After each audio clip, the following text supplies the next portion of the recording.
How about karaoke stream, but it's karaoke, but in a car. But then I'll have to buy a car. Or I could do it... Oh, you know what I could do? I could do it in an Uber. That would be great, right?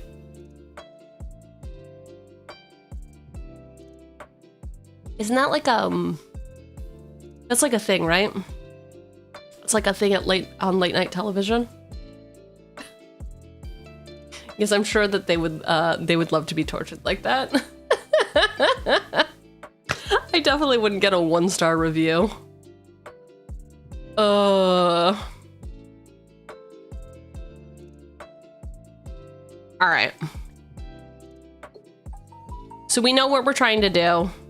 Your mission, should you choose to accept it, I couldn't care less because you're doing it. You've already signed up. Yo, Cloud, congratulations on your stream streak. But if you could put on some clothes, that would be great. That would be delightful, actually. Thanks for throwing some junk at boss. Oh, I saw a thing on Twitter. And then I was like, why am I so dumb? Why was I gifted with not more than one brain cell? Why couldn't I have thought of that? And thank you to the V-Nasty crew for retweeting this. Otherwise, I would have never seen it, probably. Why aren't y'all throwing magic cards at me? The teardrops, I don't need that. But magic cards? Hello? Hello, magic cards? Ducks? I don't need ducks either. Go back to the magic cards. Throwing magic cards, man. There they are. There they are. So maybe I'll try to set that up. This is a different program. Brain cells are scarce. Scarce and scary. Why did that refresh like that? Connect with your community. I would never do that. Introducing a new space where viewers can discuss with you and your audience. What is this? Wild button name. Turn on my community.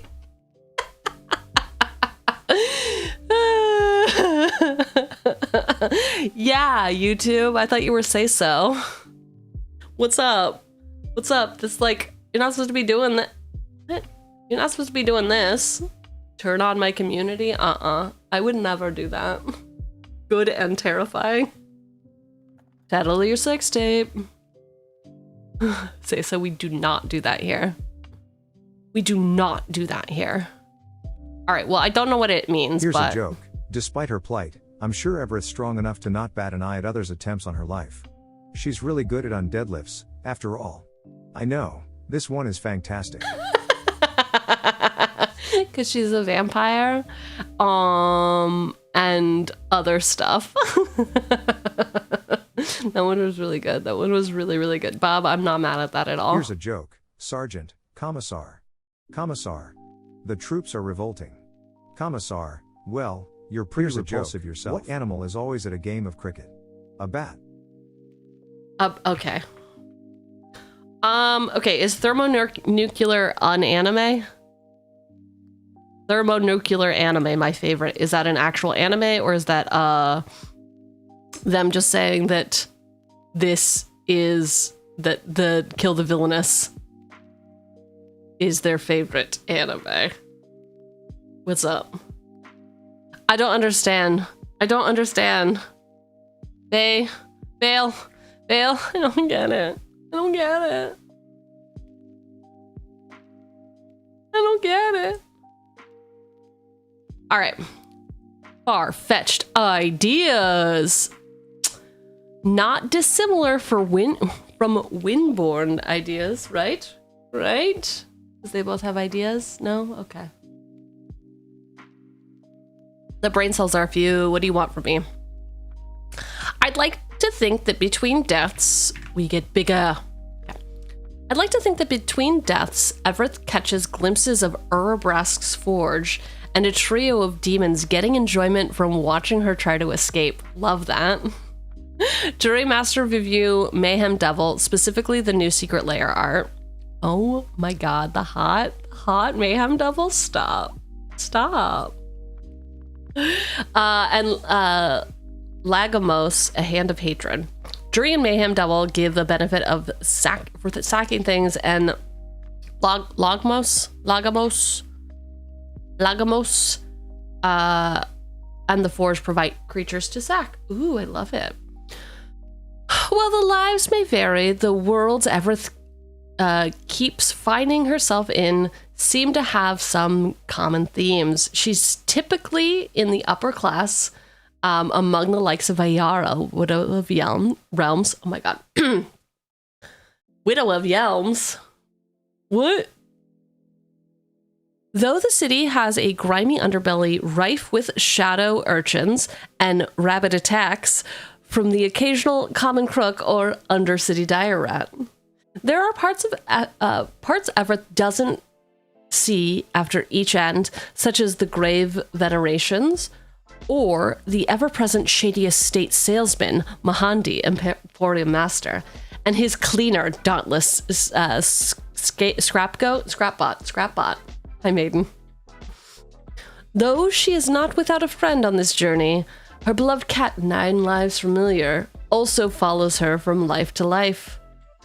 Surser something Void Altar because if falling into a black hole doesn't un-isekai you, nothing will. Chaos Defiler because she had a very brief past life in the 40k universe. Okay, this is a stretch, but like it's a good card. Far-fetched ideas. I love this. I'm gonna look into all of them. Coop, I will look into Eminence of Shadows first, because we're gonna spend some time going through this. So, Eminence. Wait, are you? Isn't that? Yeah, that's a manhwa. So American. Okay, wait. The Eminence of Shadows is a Japanese light novel series written by Daisuke. It became serialized in May 2018 in the user-generated novel publishing website something. I'm sorry, I cannot read English or Japanese. It was later acquired by Enterbrain and was published into a series since 2018. And it is on Hulu. It is on Hulu now. On Hulu.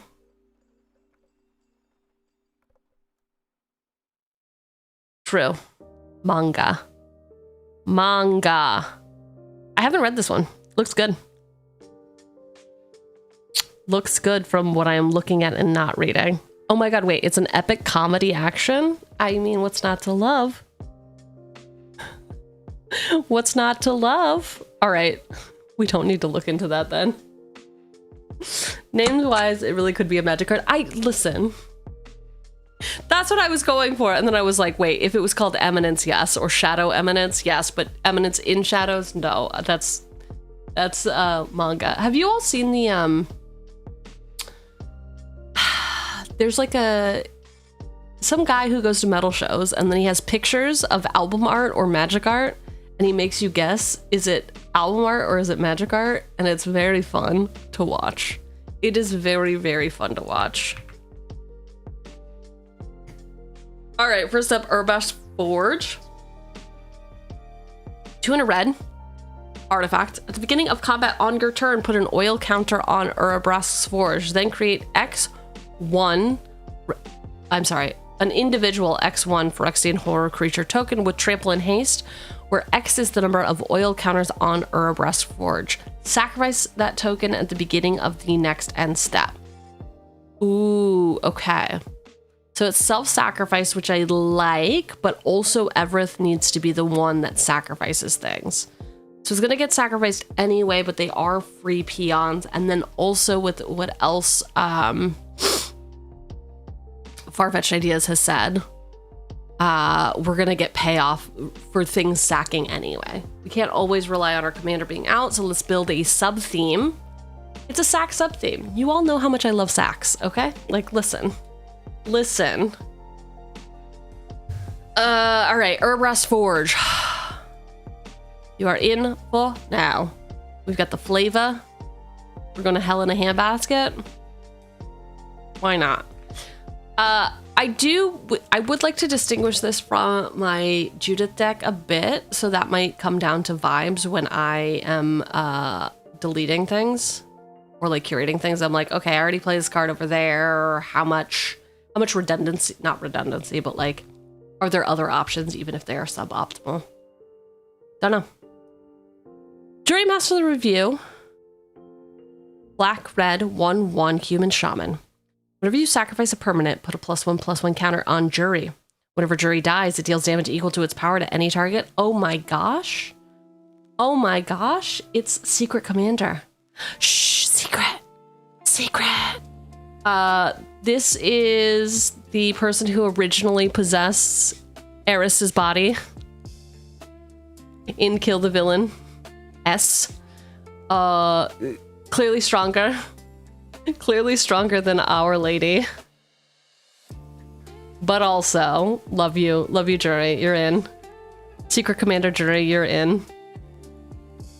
Mayhem Double.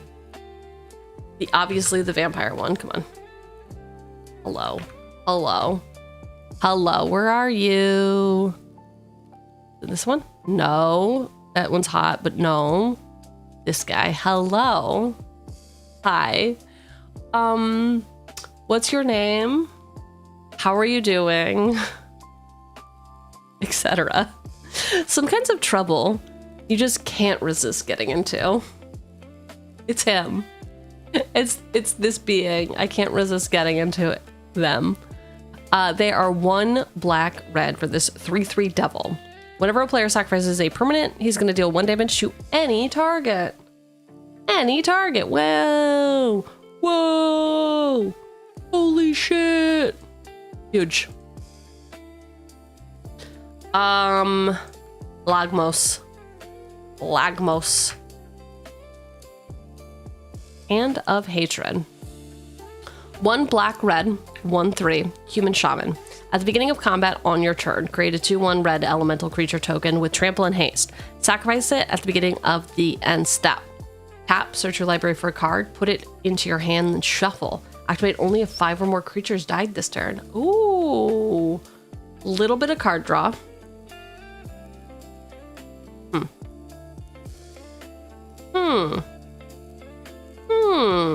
Okay. Making some guys for us. I keep clicking on that tab. I don't mean to. I don't mean to.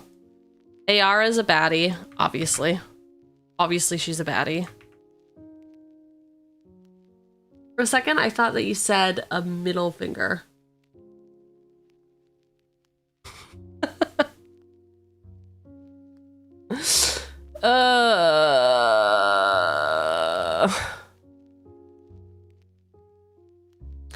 Ayara, Widow of the Realm, 1 black, 3/3, legendary creature, elf noble.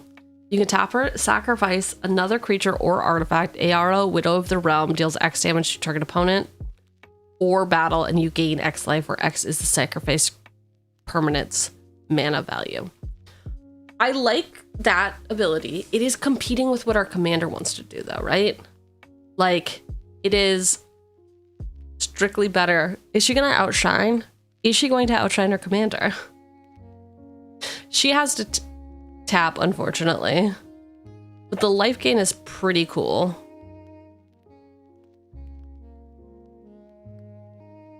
We used to sack your commander. Oh my god. Huge brain. Hey, how's it feel to have such a big brain? Hey, how's that feel? You into that? Does it feel real good? You're so right. So 5 and a Phyrexian red. Transform Ayara, activate only as a sorcery. It feels horrible. I think you are lying. I think you are lying. Ayara, Furnace Queen. 4/4 Phyrexian Elf Noble. At the beginning of combat on your turn, return up to 1 target artifact or creature card from your graveyard to the battlefield. It gains haste. Exile it at the beginning of the next end step. Ayara cherished her new machine servitors just as much as she did her many suitors. Not at all. She's a baddie. She's very cool. Why is she so cool? Why is she such a baddie? Let me look at you in all of your incarnations, Lady Ayara. First, Lochthwain. Morning shifts seamlessly to celebration as she chooses her next suitor. Is she like what's her deal? What's the story behind her? I wish that there was like a lore tab on here. There's not, right? I just want the lore, man. I feel like one of y'all told me about the some site that isn't that you can look up magic lore.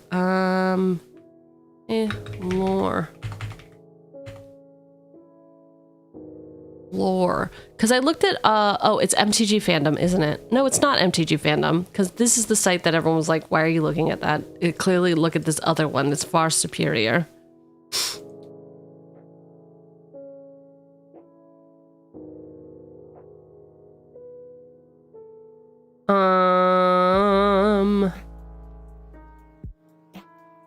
Whatever, I'm looking at this one. I'm looking at this one because no one will tell me anything different. Okay. So Queen Ayara was an elf from the days of the Elven Kingdom on Eldraine, who until recently reigned over the court of Lochthwain. She was completed in New Phyrexia's invasion from the multiverse and slain shortly afterward. Ayara was an elf with a petite nose, pointy ears, full lips, and intricate clothing. Cool. She wore a black veil and a crown. I don't really want her description. How about history? Ayara remained the ruler of Lochthwain rather than withdraw with her brethren into the wilds after the elven courts had lost their hold on the realm. Ayara looked youthful due to the Cauldron of Eternity, but she buried many lovers through the years. Oh, she was just old? She wasn't even a Black Widow? She just got to live forever? All right. All right. I guess this description does give me more than her physical description. Okay. She wore a black veil over a crown with 2 horn-like spikes and had a nose piercing attached to her veil, her ear, via 2 twin gold nose chains. She usually wore a magnificent black gown with a purple bodice trimmed in gold with miniature goblets in the fashion of Lochthwain. A gauzy black veil. I don't care about her physical description. Her eyes, her voice. After completion, she was covered. Okay, her physical appearance again, I don't care about that. While her official royal title was First of Lochthwain, the denizens of the realm often referred to her as the Widowed Queen, a reference to the many spouses she had wed over the centuries. Ayara wed those champions of Lochthwain who sought the cauldron on the evening before they set out on their ultimately fatal quests.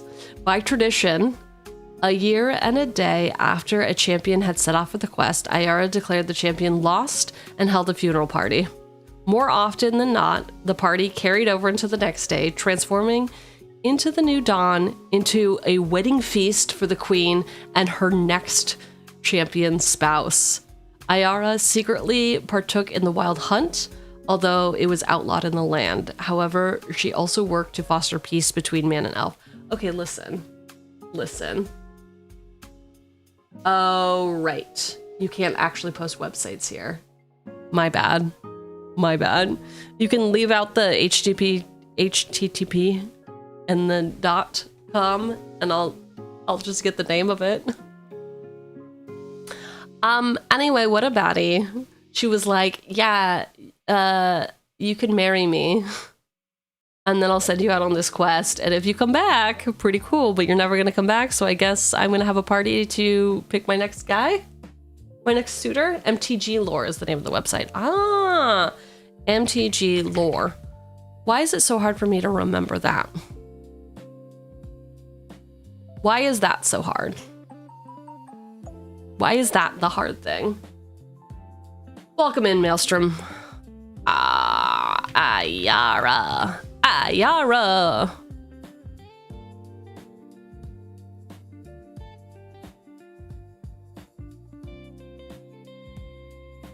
Oh.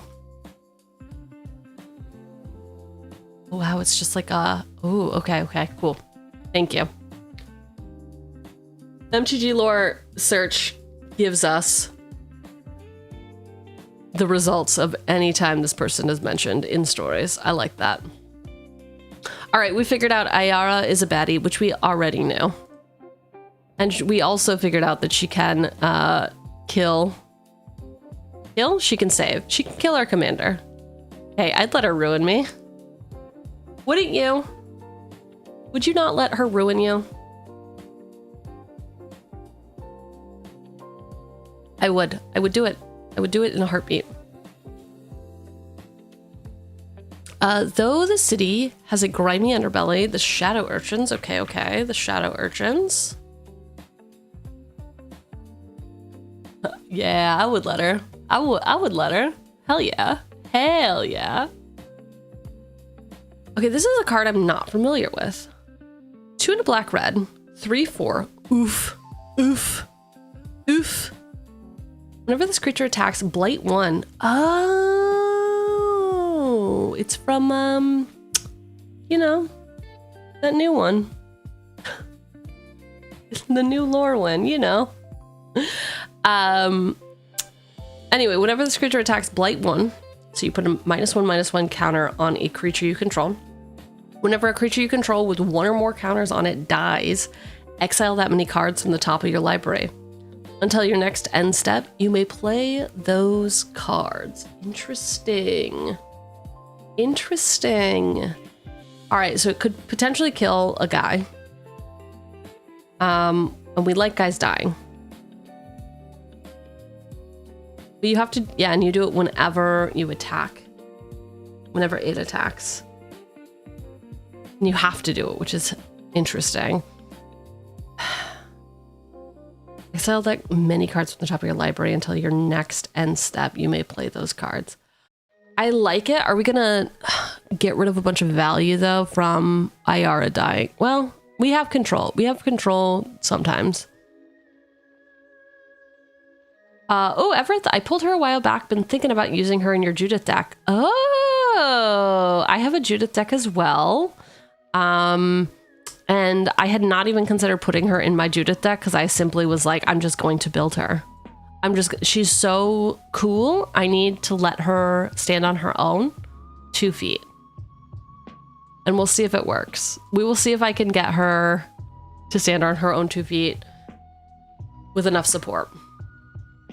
You know, our kill the villainous deck. Rapid attack is another suggestion. 1 and a black for this instant. Until end of turn, any number of target creatures you control each get +1/+1 and gain when this creature dies, draw a card. Any number of target creatures. I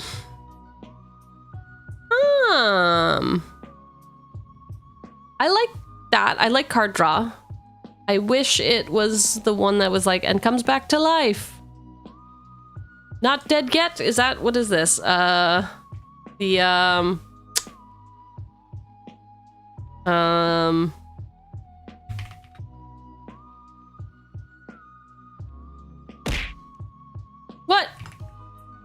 Oh, that was from myself. That was from myself.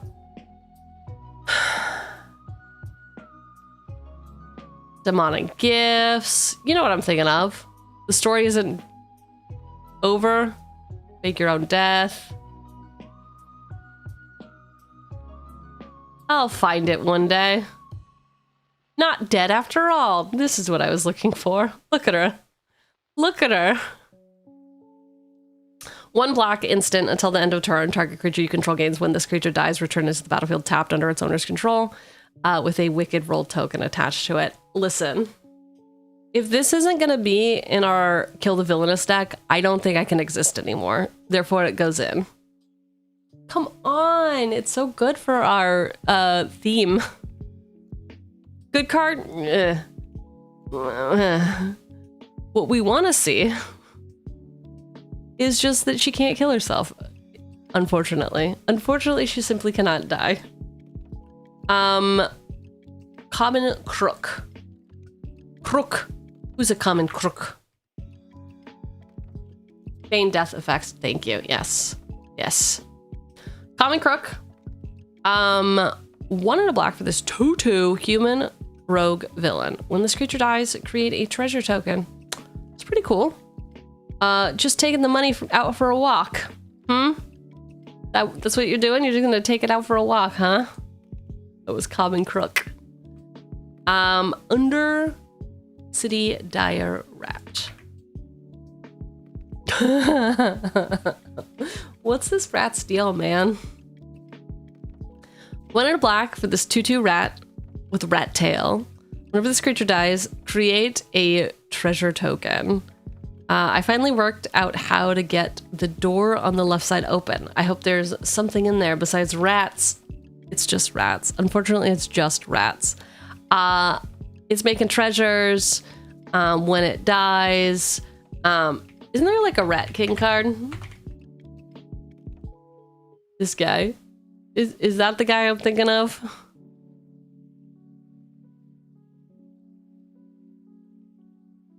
Yeah, I guess I'm just thinking of this guy. Ugh. Carol Mox, the Rat King? Ooh. Ooh. I do not care for a Rat King. No, thank you. But, oh, yeah. Grave Venerations.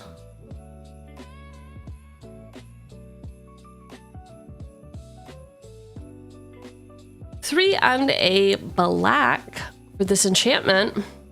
When this enchantment enters, you become the monarch. At the beginning of your end step, if you're the monarch, return up to 1 target creature card from your graveyard to your hand. Whenever a creature you control dies, each opponent loses a life and you gain a life. Okay, it's got gain and drain. It's bringing stuff back for us. It's on theme of she cannot die, she just keeps coming back. I like it.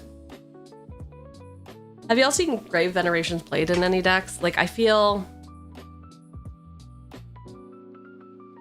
I wonder if it's too expensive. I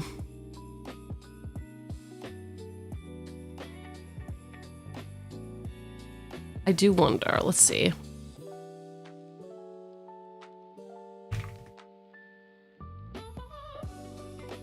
Never seen this card before, but it seems pretty good for a bracket 2 or 3. It's in 31,000 decks. And in 101.8 million decks, possibly.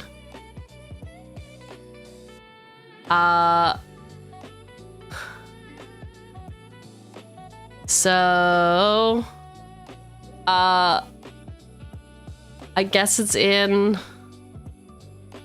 a lot of those decks. Okay, so it's in this set. Yeah, because it came from this set, so that makes sense. The Lorwyn Eclipsed Commander set. So it would make sense that it is in these ones. Interesting, people are putting it in Marchesa, Morkant, Sephiroth. Teysa seems good. Okay. Alright, you know. Not nothing, let's check it out, let's try it. What's the worst that could happen? What's the worst that could happen? We're like, oh, this is expensive. That's why we test the decks, man. That's why we test the decks. I have Aristocrat's deck that it could work well in. Ooh. Aristocrat's deck that's not Judith? Do you have a type? Oh my gosh. Oh my gosh. All right. Mahandi Emporium Master. 1 black red, 3/3, Cat Devil. At the beginning of your end step, create a treasure token for each creature that died this turn. Welcome to the Wandering Emporium. Feel free to browse the bazaar. We have everything a lost soul could want, need, or afford. Yikes. Yes, it's a Savra deck. Ooh. I have a Savra deck as well. Savra. You know. Very, very cool. Man, I love my Golgari Queen. Anyway. Dauntless Scapegoat.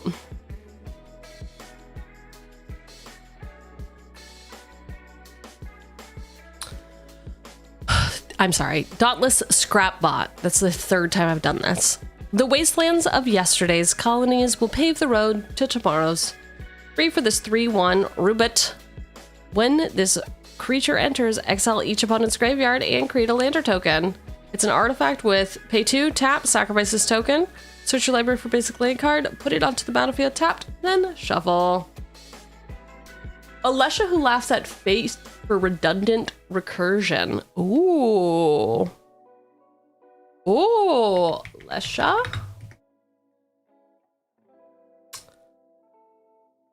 I like that they did this. Smiles at death and laughs at fate.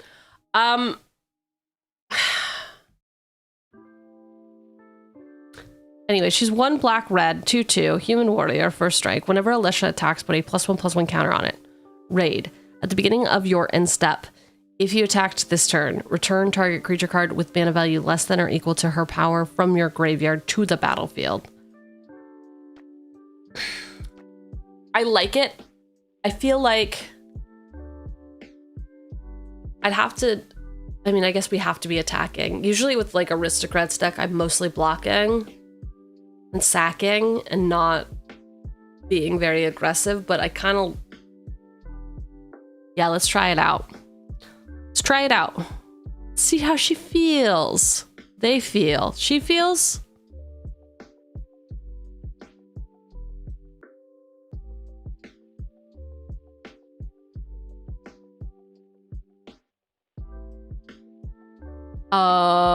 Okay.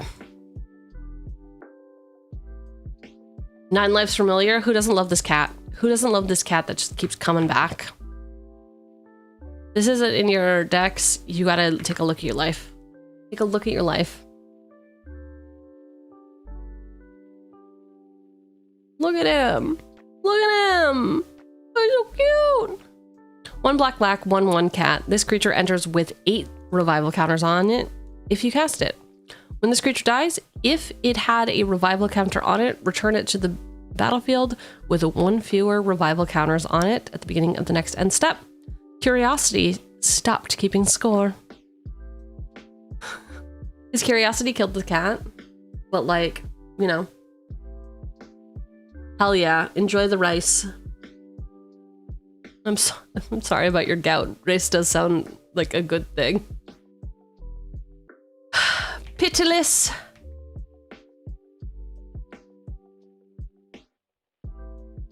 Pitiless plunderer.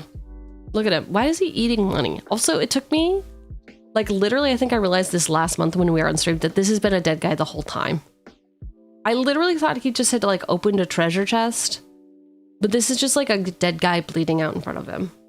It's so cool. I like this art so much more now that I realize he's, literally standing over a dead body. Like, I don't know what it was. My brain just always thought that, like, this was wood or, like, a box of some kind that he had opened. I don't know. Yeah, like, it took me so long, but now when I see it, I can't unsee it. It's so cool.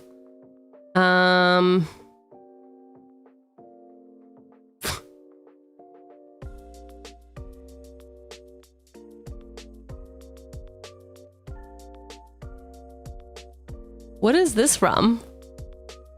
Do we have like a Pirates of the Caribbean secret lair? No? Special guest? No? Maybe it's the contract? I don't know what was going on with it. still think it's the best art.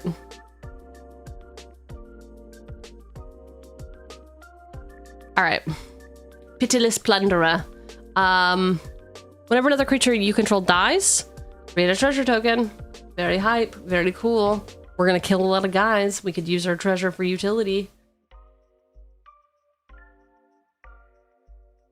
I mean, I'm not the only one who misconstrues magic art with my eyes. I feel seen. It's not good to be seen by boss, though. You're supposed to stay off of boss's radar. Don't you know the first thing about working in corporate? Susur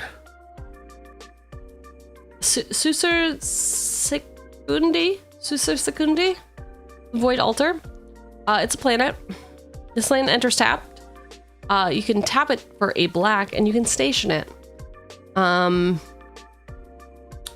It's plus 12 abilities. You can play 1 on a black, tap, pay 2 life, sacrifice a creature, draw cards equal to the sacrificed creature's power, activate only as a sorcery.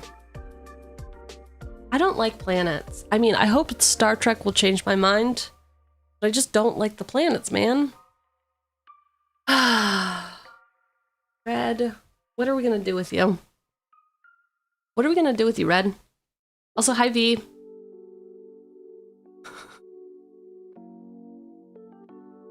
Who up stationing their balls? Red, do you even have a single Aristocrats deck? Even a single one?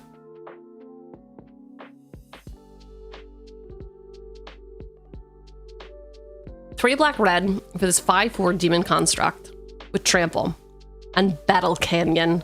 When Chaos Defiler enters the battlefield or dies, for each opponent, choose a non-land permanent that player controls, destroy one of them chosen at random. Okay. So when it enters and when it dies, I get to say 1 from each person. And then roll a dice to see who gets destroyed. I love it. Not that I know of. I just finished all turtle TMNT list. So each individual turtle has their own deck, or you put all turtles into one deck? What kind of turtle power are we talking here?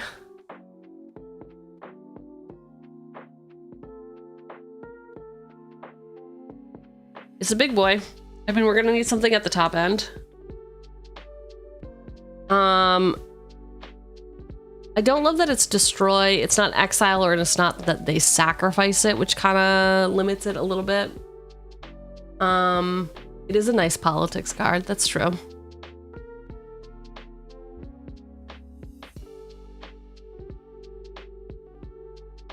Hi.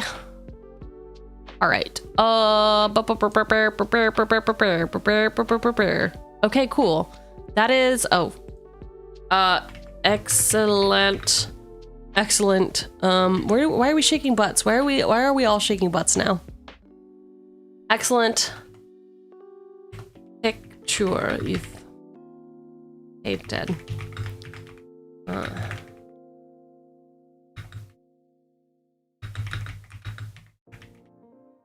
Can't wait to, hey, listen, can't wait to turn the page. Wait, does that sound negative? Can't wait to turn the page. No, let's, can't wait to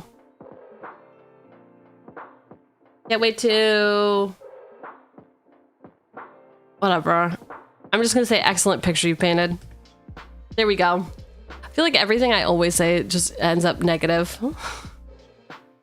Why is she being so critical? Why is she being so critical?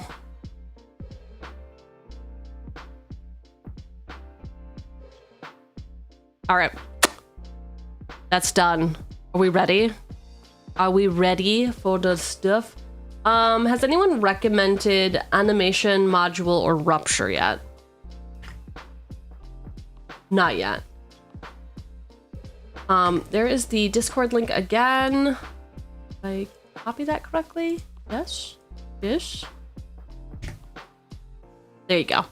So we are moving on to the Discord. You are more than welcome to continue to recommend wherever your preferred recommendation is, but in the Discord, this is where we will be definitely looking at the recommendations. So if I miss it, you can post it in there.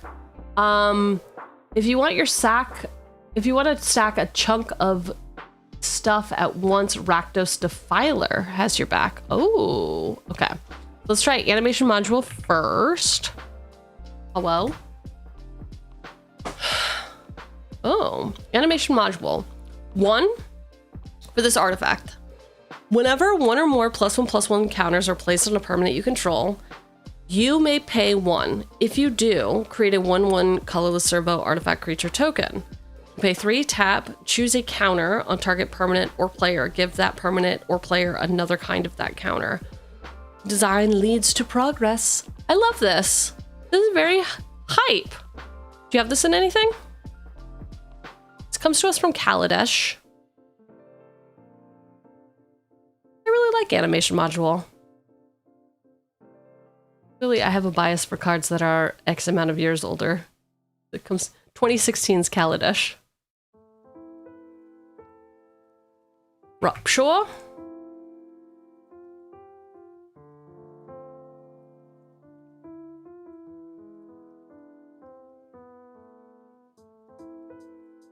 All creatures have an inner fire. Releasing it can be dangerous. It's all farts. Oops, all farts. 2 and a red for the sorcery. Sacrifice a creature. Rupture deals damage equal to that creature's power to each creature without flying and each player. Damn. Okay, so I do hurt myself, but I hurt everyone else more? Yeah, isn't it weird to realize Kaladesh is like a decade ago? 2016? Oof. Big oof. I like Rupture. Wow, it's only been reprinted once.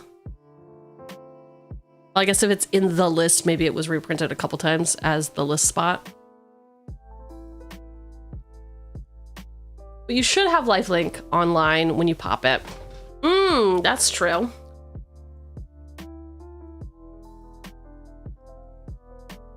So I won't get it from dealing the damage, right? Because it's equal to the power, not the creature deals the damage. Like the card's dealing the damage, not the creature. But regardless, we will hit first because we have flying.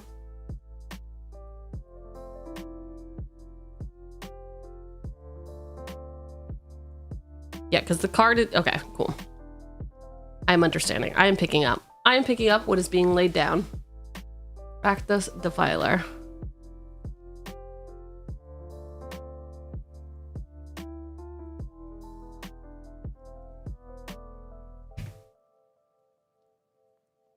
Rakdos Defiler. 2 black, black, red, red. Why are you just... Yeah, thank you. 2 black, black, red, red, 7/6 demon, flying trample. When Rakdos Defiler attacks, sacrifice half the non-demon permanents you control, rounded up. Whenever Rakdos deals combat damage to a player, that player sacrifices half the non-demon permanents they control, rounded up. Ooh. Ooh. Yes, you double dip, but just because she has lifelink. Oh, she gets the lifelink off of her own. Let's see.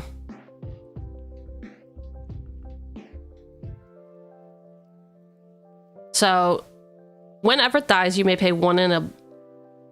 You may pay 2. When you do, Evereth deals damage equal to its power to each opponent. So, she will deal damage. She will hopefully have lifelink at that time.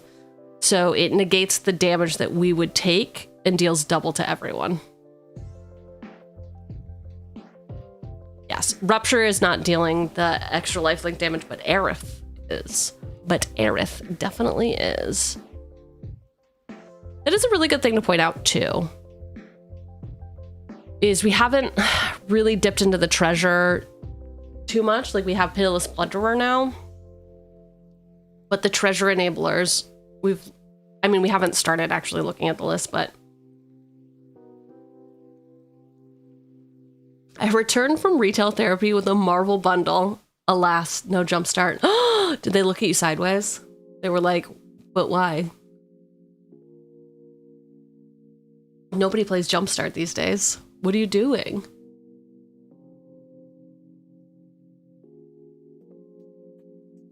Rupture is your favorite grenade?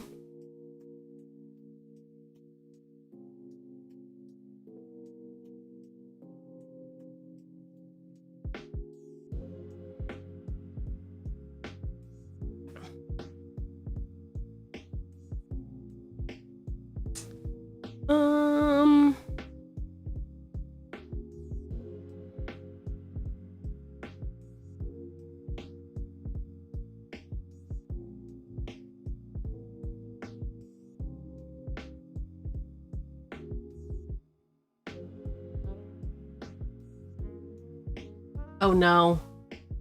Chat, what do you think of this bio? Cheugy joined EDH Lab as our first official ambassador back in March. You can usually find her building boss brews on Twitch and YouTube. We describe her content is a fun and humorous approach to deck building and exploring different archetypes. Would you say that this is fun and humorous?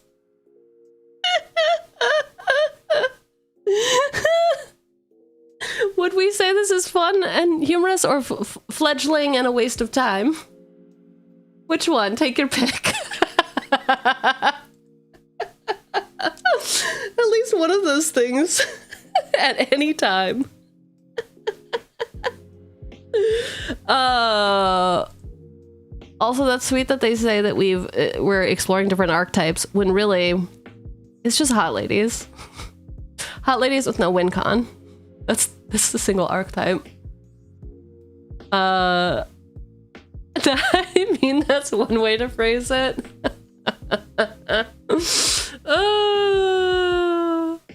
Ooh. She's also been a big supporter of EDH Lab, and we estimate that she's introduced over 1,000 MTG players to the site. What? There are dozens of us, Michael. Dozens. Is he even talking to Michael? Is Tobias talking to Michael at that point? I don't think so. Anyway. What fun. What fun it is to be alive. Unlike Evereth, because she's gonna die. Alright, Evereth. Let's go. Finally, my lady is here. Really? Ooh. Let's go this one. You know, you can really tell a lot about a person with their most frequently used. Their most frequently used emotes. I don't know when I would ever use these two. I gotta be so honest with you. But the rest, sure. Netherborn Altar. Don't pay your taxes. Wow. It is spoken of only in whispers, visited only by the desperate. Wow. That is gonna be... Yep. That's something. That's certainly something. One in a black artifact, you can tap, put a soul counter on Netherborn Altar, put your commander into your hand from the command zone. Then you lose 3 life for each soul counter on Netherborn Altar. I love not paying taxes. She returneth.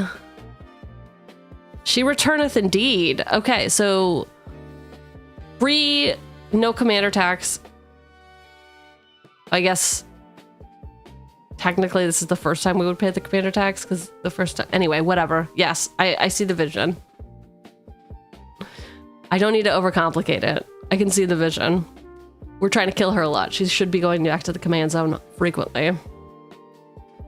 I think you're going to need this for your Isekai Academy type. Academy Manufactor. 3 for this 1/3 assembly worker. If you would create a clue, food, or treasure token, instead create one of each. Hell yeah.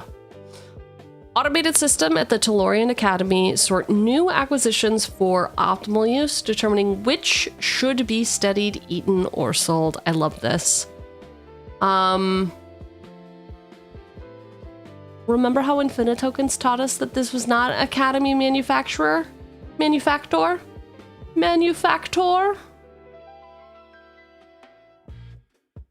So, make some treasure, get some other stuff. Use the other stuff for sack fodder too? Hell yeah. Strike it rich. 1 red.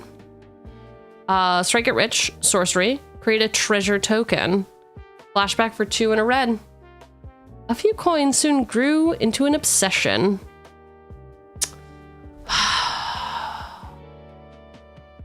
Is it worth... Well, the life thing. Yeah, honestly, it's the life link for me.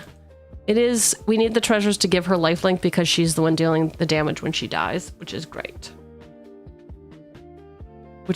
Curse of Opulence.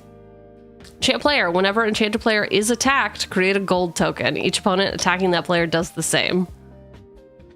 Jingling coins becomes beckon, many, an eager hand.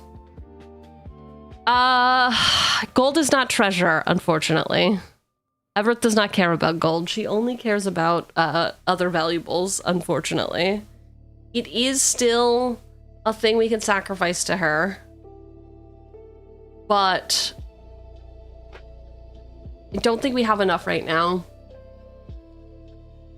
I don't think we'll have other synergistic things to make this truly valuable. Sure, we're making somebody the target. Hopefully getting the eyes off of us. We sort of like... I mean, not that we love people attacking, but Evereth is a free blocker. Oh, her shit can only pop during our turn because it's at sorcery speed. But when she dies... Okay. We can give her lifelink otherwise, no?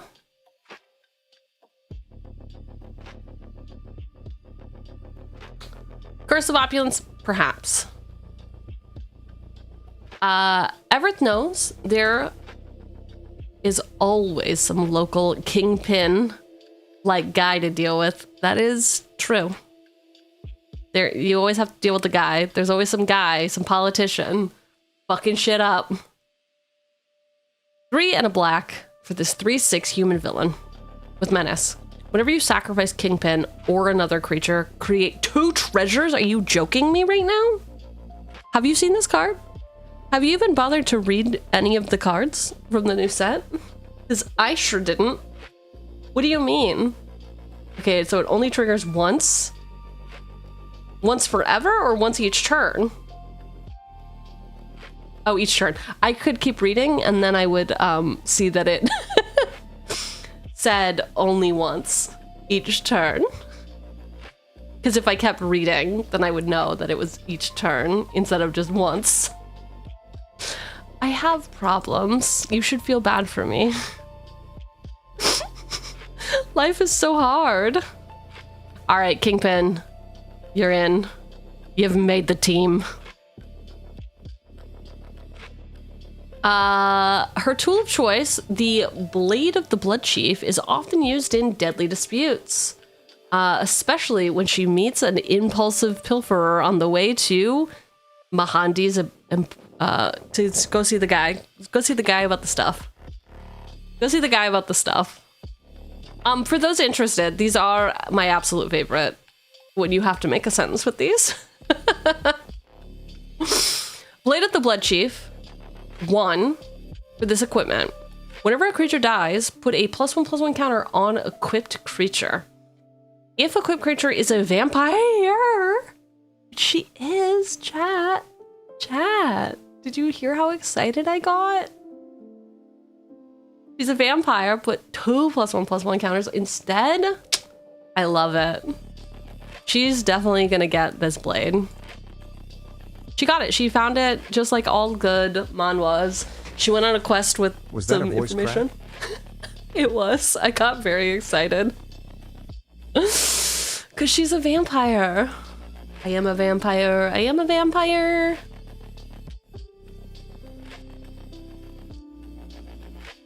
Wait, there's internet downstairs, Bob? I was just giving you a compliment. Were your ears tickling? Were your ears tickling? I said I absolutely love when y'all do sentences. Perfect. It's perfect. The storytelling. It really, maybe you all notice that I tend to put them in more if you wrote a story than if you just recommended them. It puts a little guilt into me, I guess. Deadly Dispute, 1 and a black.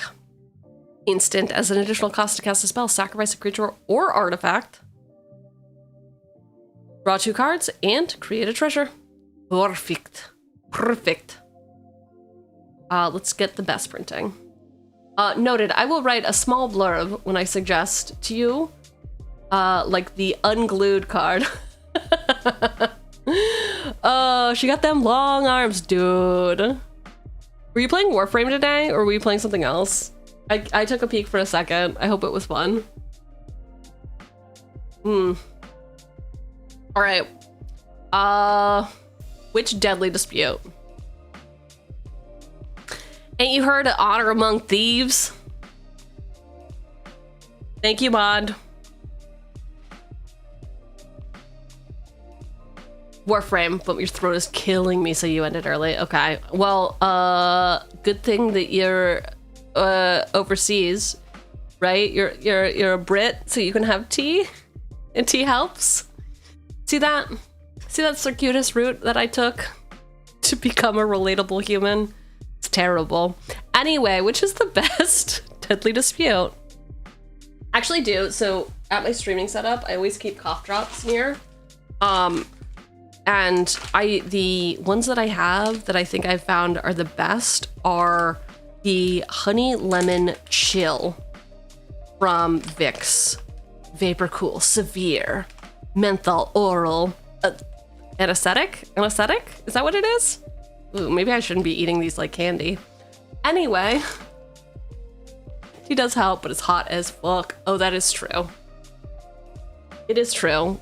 Somebody was talking about how European heat is hotter. Ricola are no joke, but the Hall's Cool Mint ones are aces. Oh, dude, Ricola.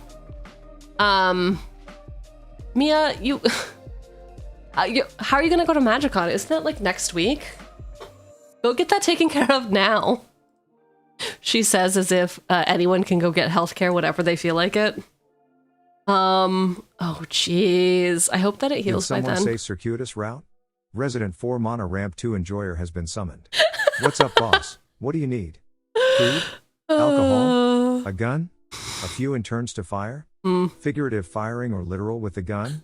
Should I call the cleaners for the interns who didn't make it? Wow, Soulbane gets more and more unhinged as the days go on. How are you doing, Soulbane? I hope you are well. So European heat is hotter, is what I've heard. And I will say I was in France in 2019, and back then was in France and Belgium. It was so hot, it was 100 Fahrenheit, so I don't, what is basically, that, 30 something? What are you buying? It was like, it was like 100 to 110 in Fahrenheit. I don't know what that is in centigrade or Celsius. It was so hot the train tracks swelled, and I couldn't get back from Belgium to France, which is where I was primarily staying. It was nutso. And it's like 100 where I am now, and it's definitely not as hot. And I was talking to someone about it, and it's because air conditioning is not a regular thing.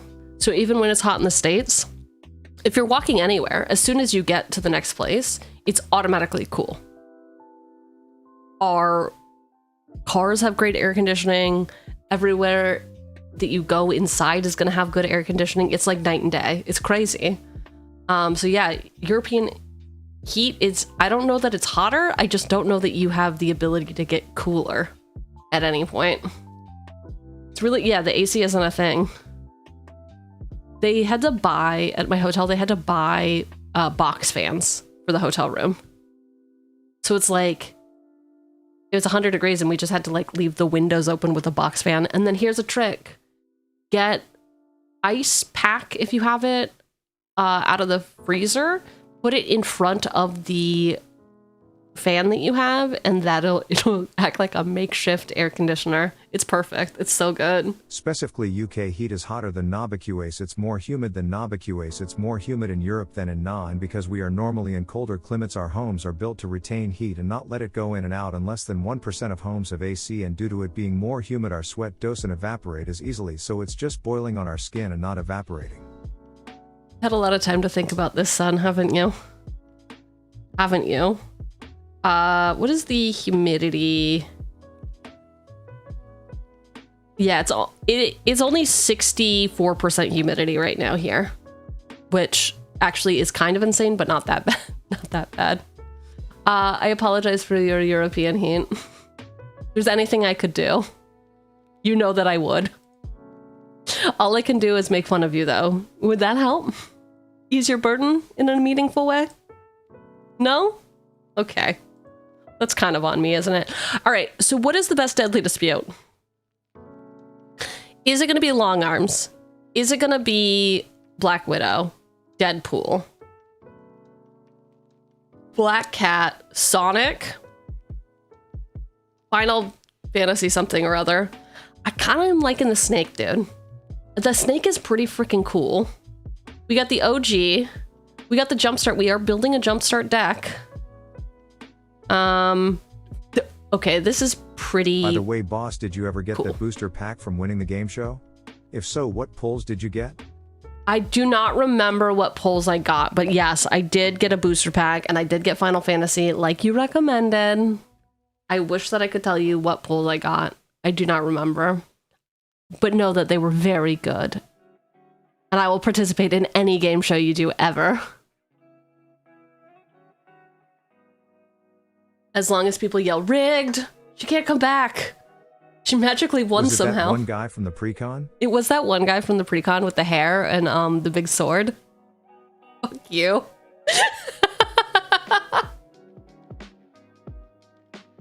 At least now I'll remember. At least now I'll remember. I'll never forget his name is Cloud. Ever. I'll never forget. Which is great. Okay, this Deadly Dispute from Fallout is very punk rock. But I think it's gonna be the Snake. I do. I don't think that there's any that go particularly well with our theme of she's just trying to kill herself. And she just simply can't. Well, actually, okay, fuck. Deadpool has kind of the same issue though, right? Deadpool also can't die.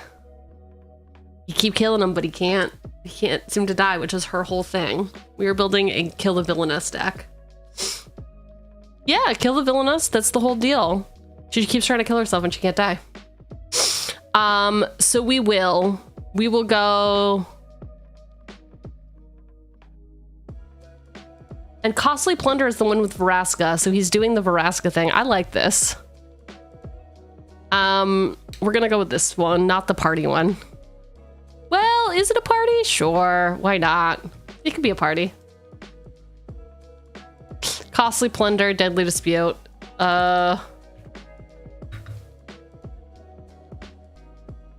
Costly Plunder. As an additional cost to cast this spell, sacrifice an artifact or creature to draw 2 cards. I played in my LGS Commander party today and got pretty good pulls in your participation pack. You got Alt, Art, Foil, Dark Fortress, Absorbing Man, and Cloak and Dagger. Ooh. So what is Commander Party? You bring your own deck, but then they give you those cards that have like different themes on them that like alter what your deck can do? Or is it something different? I think I got it right. I think I'm a genius. Amazing. Confirmed. Chugler is a genius. Oh... I do like Costly Plunder. I just think Veraska's such a baddie. Such a baddie. All right, Impulsive Pilferer. 1 red for this 1/1 Goblin Pirate. When Impulsive Pilferer dies, create a treasure token. Encore for 3 and a red. I saw this card from your graveyard. For each opponent, create a token that attacks that opponent this turn if able. They gain haste. Sacrifice them at the beginning of the next end step. Activate only as a sorcery. Okay. Wow, we're creating a copy for each opponent. Encore is pretty dope. Saw and Half has not been added now. Encore. Do you want more? What are the other Encore cards? First, we got an equal art. I think I like the OG Goblin. I think I like that OG Goblin the most. Oh. Encore. Do you want more? I guess I'm gonna do this actually over here.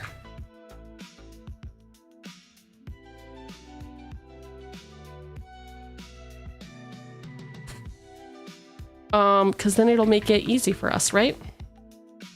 It'll be like, here's all the ones that you could just use.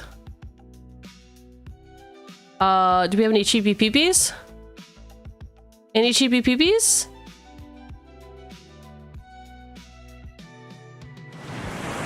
What's an outlaw? Assassins? Greetings and salutations. What is up? Thank you, Waffles, for the hydrate. Hydrate. I hope you are well today. Well. Also, your profile picture of whatever drink that is making me thirsty. I hope that you know that. I hope that you are aware and you consider, everyone consider what your profile picture is and whether it makes me thirsty or not. It is a beer. Excellent. It could have easily been a mimosa though, right? Right?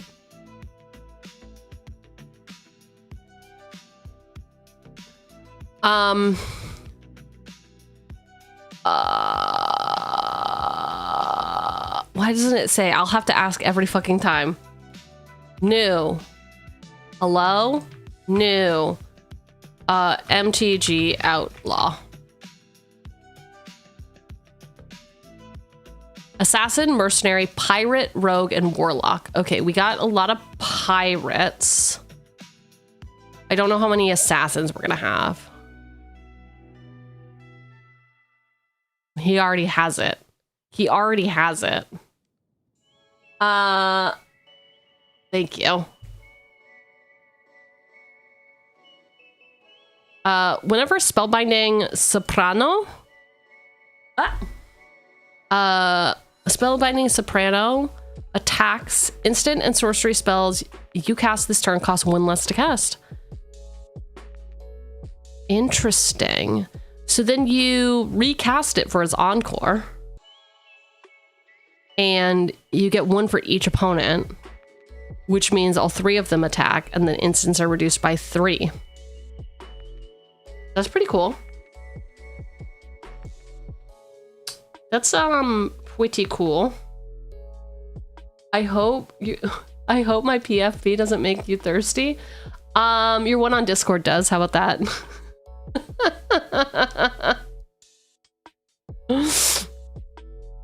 Not this version. It couldn't be this version. I'm going through some of your commander decks and looking at singles that I might add to improve them. Ooh, how are you making your assessment? Are you like trying to lean into like a specific archetype or anything? I don't know that I have enough instant sorceries to make that worth it, but I was curious to see what Encore was available, and it's nothing.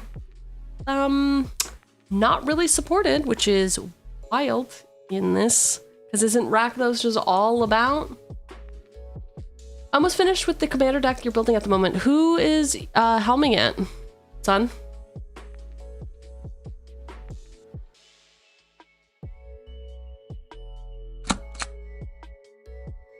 Hi, Raven. Thank you for clocking in. Thank you for clocking in. Mahandi, we got in. I wonder which crime novelist Evereth will be reading anyway. Probably a greedy freebooter with how many plot holes are in the novel. Yo, let's go. Let's go. Mundi. Buddy, I feel like every day you're subscribing. Happy 6 months, boss. Now how about that promotion? impossible. Here, can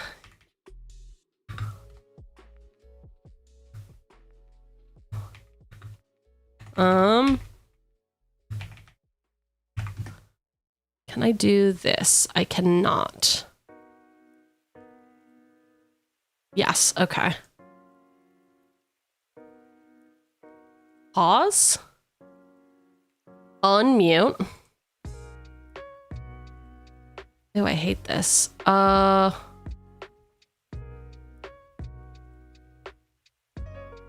second. Uno momento.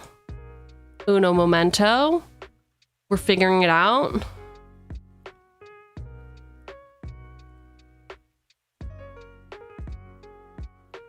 Interesting. Not what I needed, dude. Not what I needed. You know what I need? This. Don't you love it when you can't tell what someone's doing and they're still narrating it? Like some sort of freak. Some sort of freak.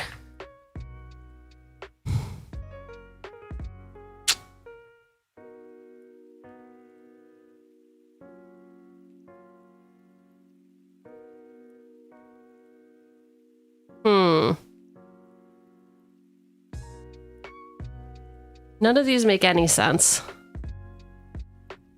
All right, I guess we're just gonna have to deal with all these annoying ads. All these annoying ads.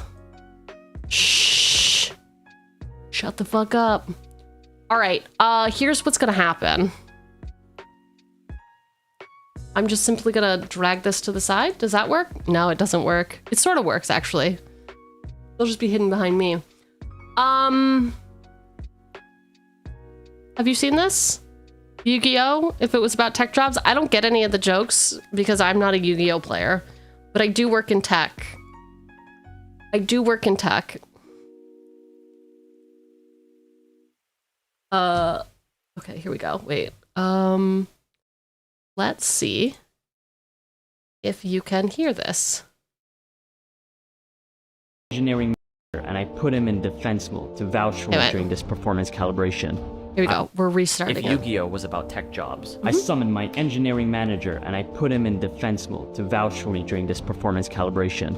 I also put 2 cards face down and I end my turn. I play peer feedback magic card, which allows me to special summon 3 different cross-functional partners: a product manager, a data scientist, and the designer. And I use them all to attack your engineering manager. Using negative feedback, I activate my trap card, Broken Goal Metrics. This allows me to reflect your attacks back to your data scientist and blame his work for not having proper goals for engineers to go on. I use the PM to summon 5 bug reports. I played cannot reproduce closing tickets to instantly get rid of all these reports. I also summon AI Agent, which increases my productivity points by 100%, but adds 200% tech debt. Tech debt effects are delayed for 3 turns. Smart. This penalty is negated, as I will have played Change Teams before it triggers. Oh my I god. summon HR, and I Have you seen activate the skull clamp Activity from the Tracker. villain's pre-con? It looks This like allows me to track your mouse movements, keystrokes, and screen captures, and it reveals that you were absent for 15 days last quarter. Not You've triggered this. my trap card. I activate Mental Health Days. This card stipulates that since your toxic working conditions led to my burnout, it is legally impossible for you to penalize my absences without risking law a works. massive class action lawsuit. That's a stupid ass card and you know it. Give up already. There is nothing left in your hand to deny my promotion.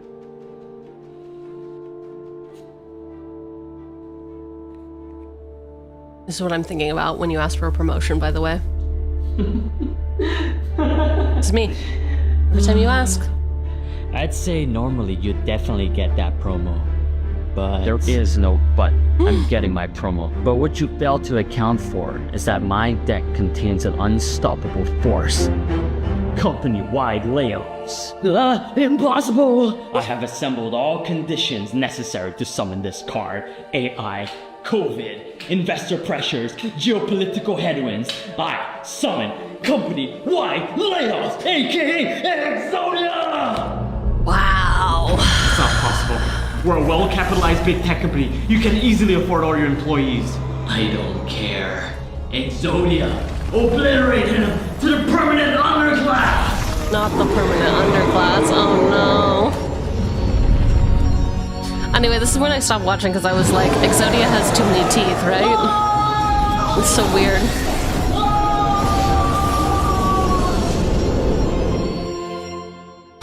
If Yu-Gi-Oh was about tech jobs.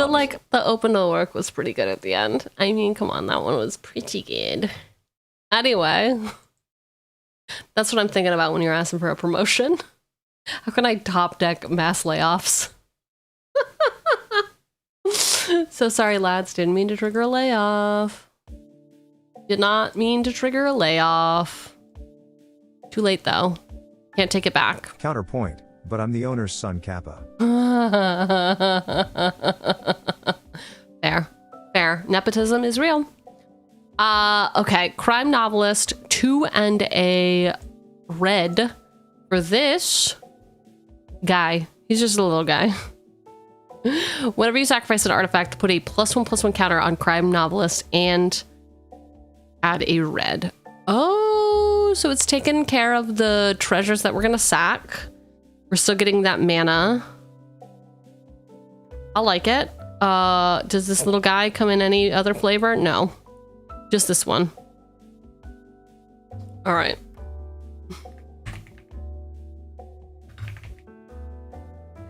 Nope. Skull or clam? What is skull or clam? Okay, good. That's also nothing. Wait, how do you spell skull with a K?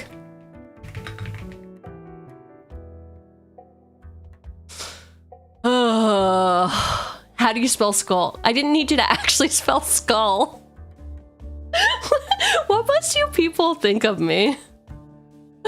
The commander I am most close to finishing is Gabby?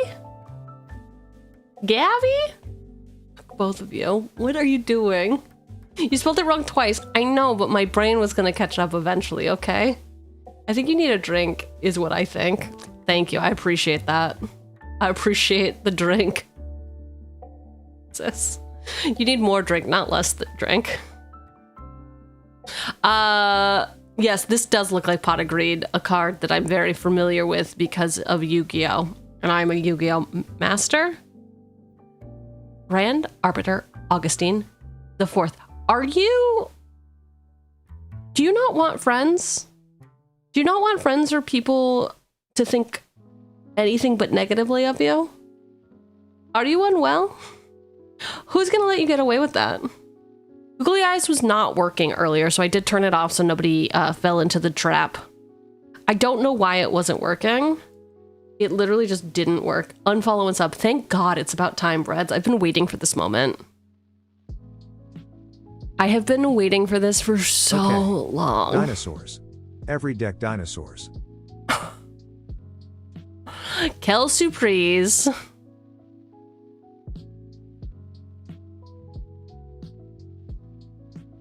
Greedy freebooter. Grand Augustine doesn't care about friends, just rules. Just ruling the underclass.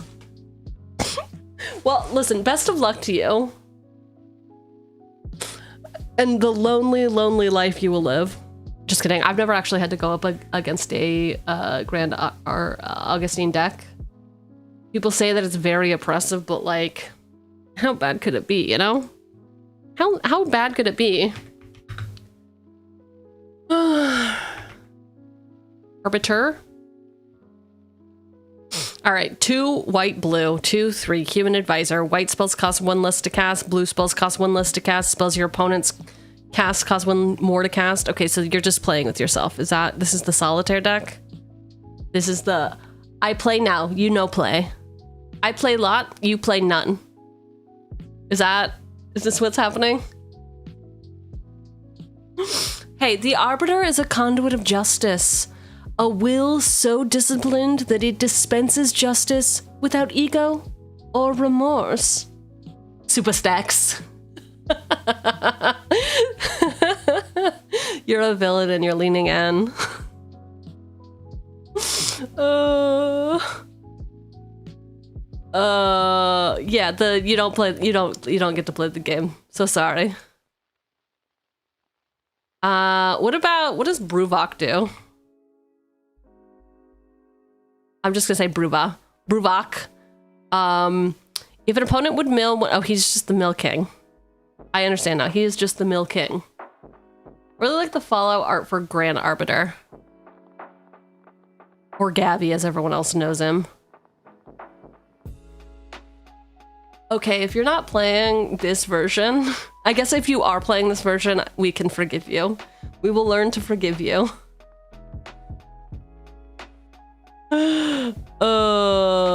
Yeah, thank you for the reminder. Yeah, the Vault Boy cap collector is perfect. Like, he's great.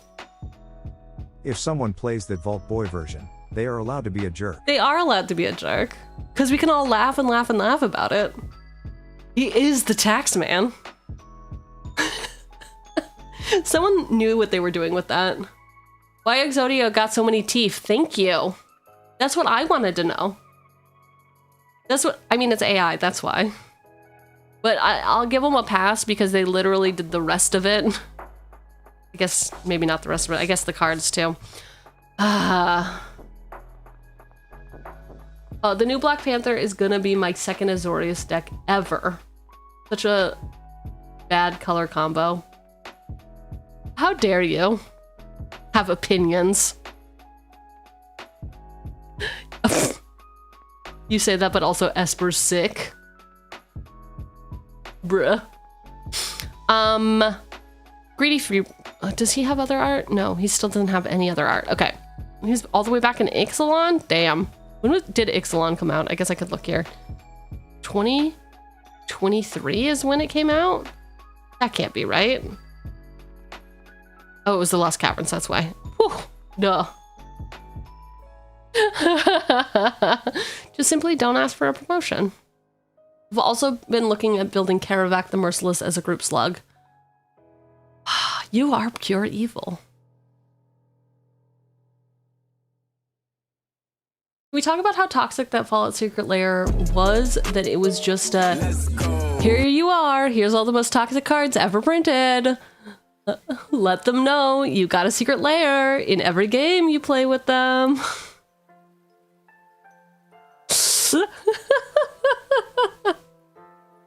I did not partake too much in the secret lair for that.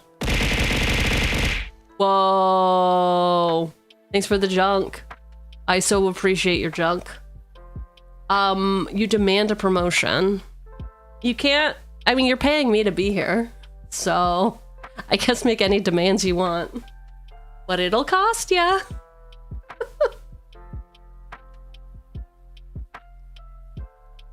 Valtech's best representation is that they took over WotC.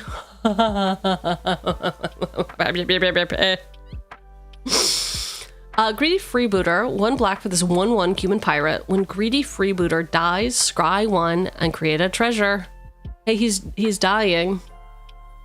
I love this guy in the background.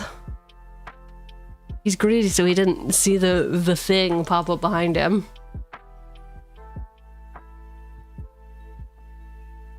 I wonder if Evereth lives in a Phyrexian tower. She for sure has a Spy Master's vault in her living space somewhere, probably connected to her Mines of Moria. Ew, can we not talk about her Mines of Moria? That's crazy. We can sacrifice a creature with Phyrexian Tower, which is great. Which is fantastic. We got Dracula's Tomb. Come on. She's a vampire. Dracula's Tomb. We gotta have Dracula's Tomb for her. Bam. It's in. I love working in Everett's Mines of Moria. Is that not what it's called? Is it called Mines of Moria? Great, okay. I didn't misspeak terribly.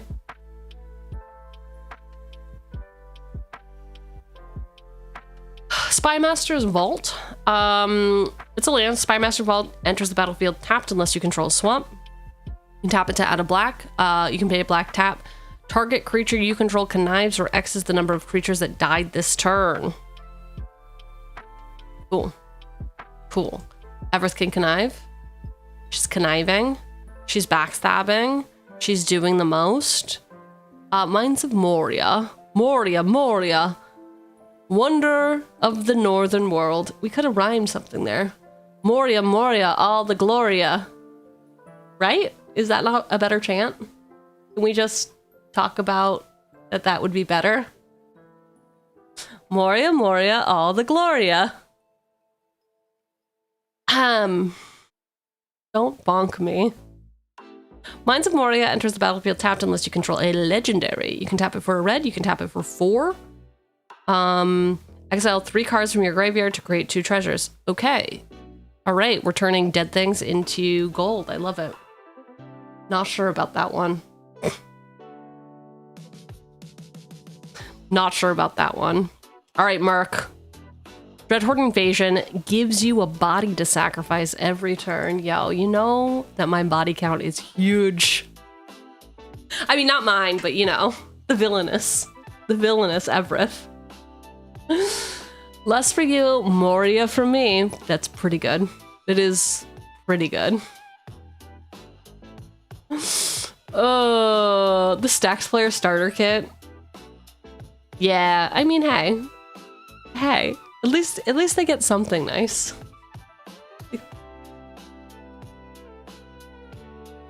Dreadhorde Invasion, 1 and a black enchantment. At the beginning of your upkeep, you lose a life and amass 1 zombie. Whenever a zombie token you control with power 6 or greater attacks, it gains lifelink until end of turn. We kind of just need the bodies to sacrifice. So this is great.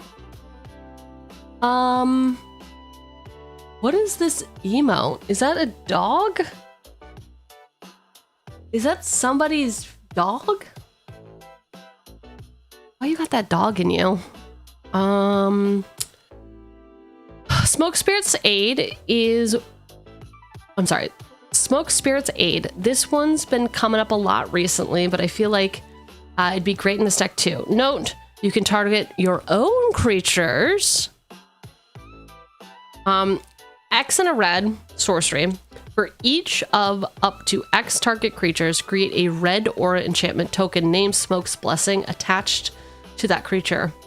Those tokens have enchant creature, and when enchanted creature dies, it deals 1 damage to its controller, and you create a treasure. Oh. So when the guy dies... All right, so we're putting a bunch of counters on our things. When it dies, it's going to deal 1 damage to us. I mean, no pain, no gain. Is that what's happening? Want to know my toxic commander trait?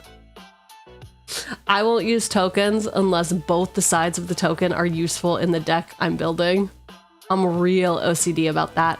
Interesting. I was listening to a podcast about cube people who like cubes. I don't know how it came up, but they were talking about how to build, like how they're building their cubes, and they were talking about how like tokens have made it really difficult to actually I could just check my Spotify, right?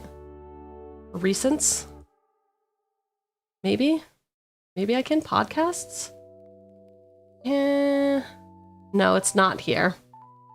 It's not here.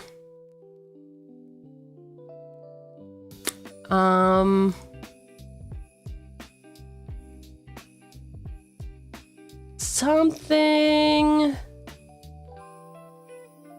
Or episodes? No. I don't know. Anyway, they were talking about the token, that is one of the hardest parts about building like a solid cube that is easily playable, is how to seamlessly incorporate like the tokens, and how they built a... It's called... Actually, I could probably look it up based on what they called their cube.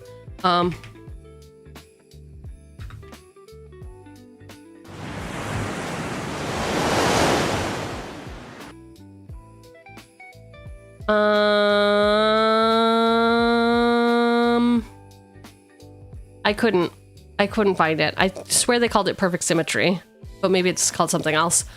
Anyway, yeah, that like the backside of the tokens, it's best to just like sleeve all your tokens and only use one side of them for your cube. Time cube, after 30 years of research, I now possess the order of harmonic antipodal cubic divinity, too large for physical form, but binary spirit of the masculinity sun and the femininity earth antipods. Oneism is demonic. You like how I'm just skipping the 17? Demonic death math. I have so much to teach you, but you ignore me, you evil asses. You will recognize the 4 corner days or incur Easter Island ending. This is an internet thing I was never privy to. Ever. Lucky Paper Radio, yes. You're a genius. Look at you. Here's a joke. A doll was recently found dead in a rice paddy. It's the What? only known instance of a knick-knack paddy whack. Anyway, here's this podcast you should check out. It's called Lucky Paper Radio. It's a Magic the Gathering podcast hosted by lifelong friends. Focused primarily on sandbox formats like Cube. Their latest episode, Token Episode, they talk about the best way to manage tokens for your cube. This is so much of a better explanation than I tried to do. No, I'm a fan. Here's a joke. You will never guess what Elsa did to the balloon. She let it go. What? What? Why are we doing Frozen jokes in turn? Why are we doing that? I listened to them for years with the intent to build a cube someday. Yeah, I was really fascinated. They got me interested in actually trying to build a cube. Or at least play cube. I've had I've played a couple people's cubes, but like, I haven't had enough of a variety of experiences to understand the like unlock that cube gives you. Like I've played somebody's Ravnica cube, but it's like, okay, cool. I get the point of building it around a block. Cool. We're locked into a plane. We do that. Why is 6 afraid of 7? Because 7, 8, 9. What's the? There's a joke that's never mind. There's a joke like that, but it gets really weird. It's real horny for some reason. Cube is just curated draft environment. Yes.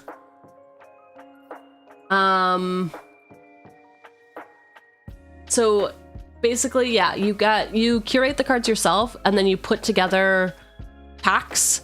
Like you shuffle, I mean, I guess you don't shuffle up the cards, but you like essentially make your own booster packs, and then you store them. A lot of people buy like Stanley Cube, MTG storage. A lot of people will buy like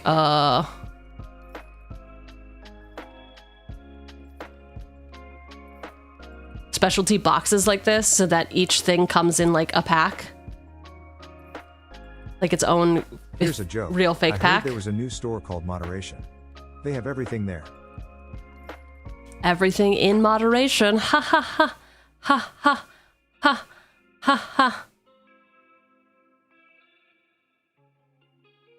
ha. Anyway, yeah, you build your own draft.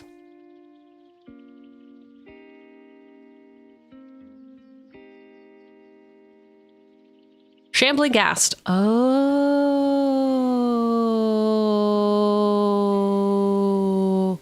Who out here shambling their Ghast? Who out here shambling their You Ghast? think 8 handing around 6 more to be famous because both 8 neighbors 7 and 9 got real popular around 6.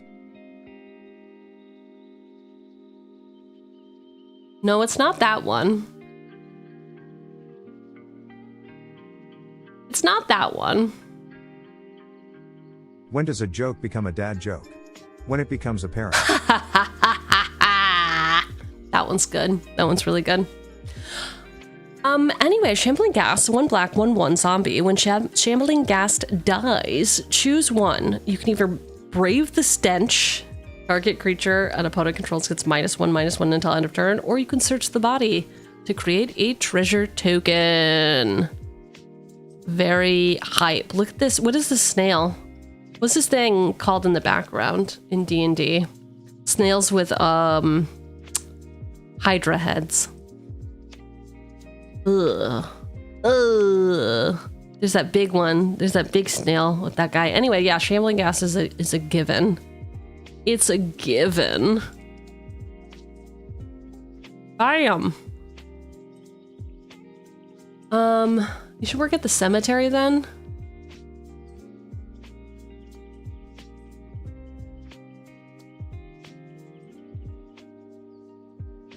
The audacity. Big score. And all the cards that do basically the same thing. There's a bunch. There's a bunch of big scores. We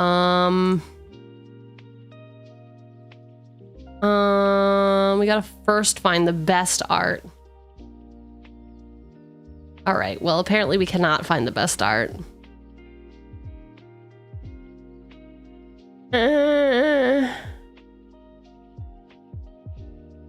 I guess it's just ladies swimming around in gold.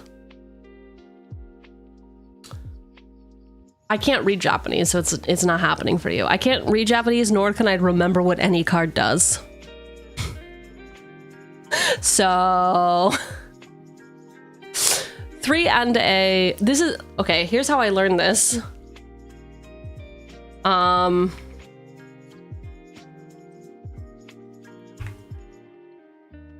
It's because I have Carrion Feeder. Well, actually, I have this whole set, but I put Plague Crafter and Carrion Feeder in one of my decks.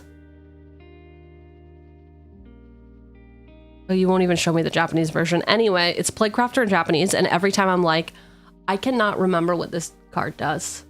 Why can I not remember what this card does? And I have to look it up every fucking time. At least I remember it's called Plague Crafter. I find really useful Japanese cards because it forces me to learn what my cards do before I put them into my decks, lol.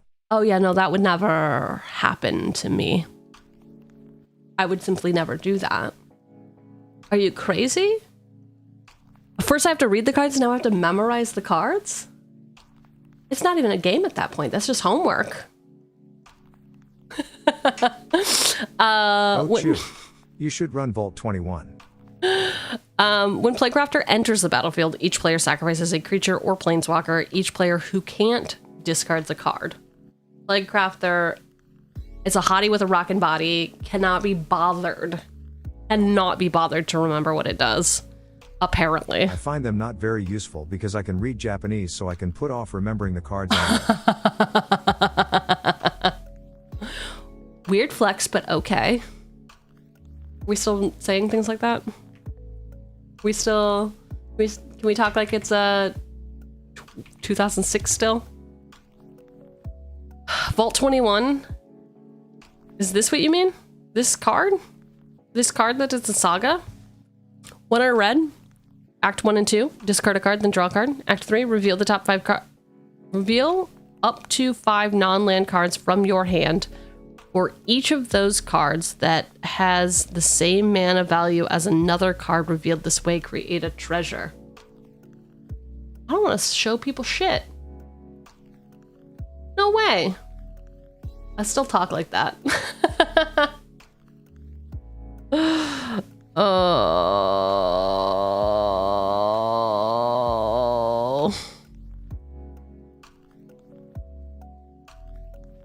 Anyway, big score.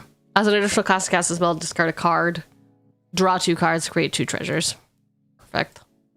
Love to see a big score. Do you want more?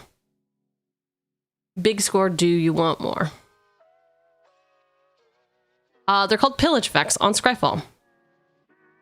Can I pin this? Is that like a thing I can do here? No, I simply have to take a screenshot and remember for the future. It turns magic into poker. Poker? I hardly know her. That's what everyone would say. What about me tells you I like gambling?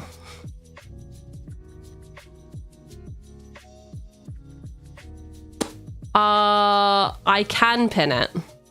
Is it by reading the thing that says pin? Is it by clicking the button that says pin message? That's kind of fucked up. Why would it let me, oh yeah, pin it? And then it's just gonna be in here and pin messages just for me to like come back to? Ugh, how annoying. Thank you.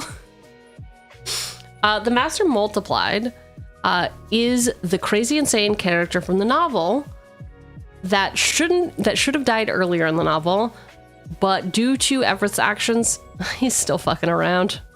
He's still fucking around. He can't even be like a cool final boss. Why is he? That's funny. Anyway, it is being John Malkovich, obviously. 4 and a black and a red for this 4/3 legendary creature, Time Lord Rogue with Myriad. The legend rule doesn't apply to creature tokens you control. Interesting. Triggered abilities you control can't cause you to sacrifice or exile creature tokens you control. Breaking news, I'm everyone, and everyone in the world is me.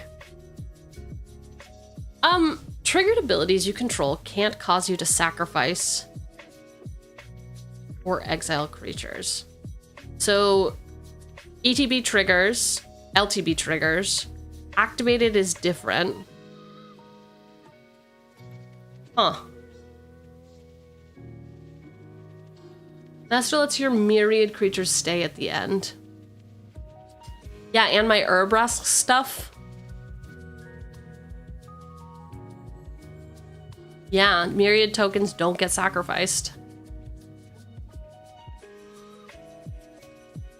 Ankar also doesn't get exiled. Oh, because that gets it's a token. Wait, it's not a token, right?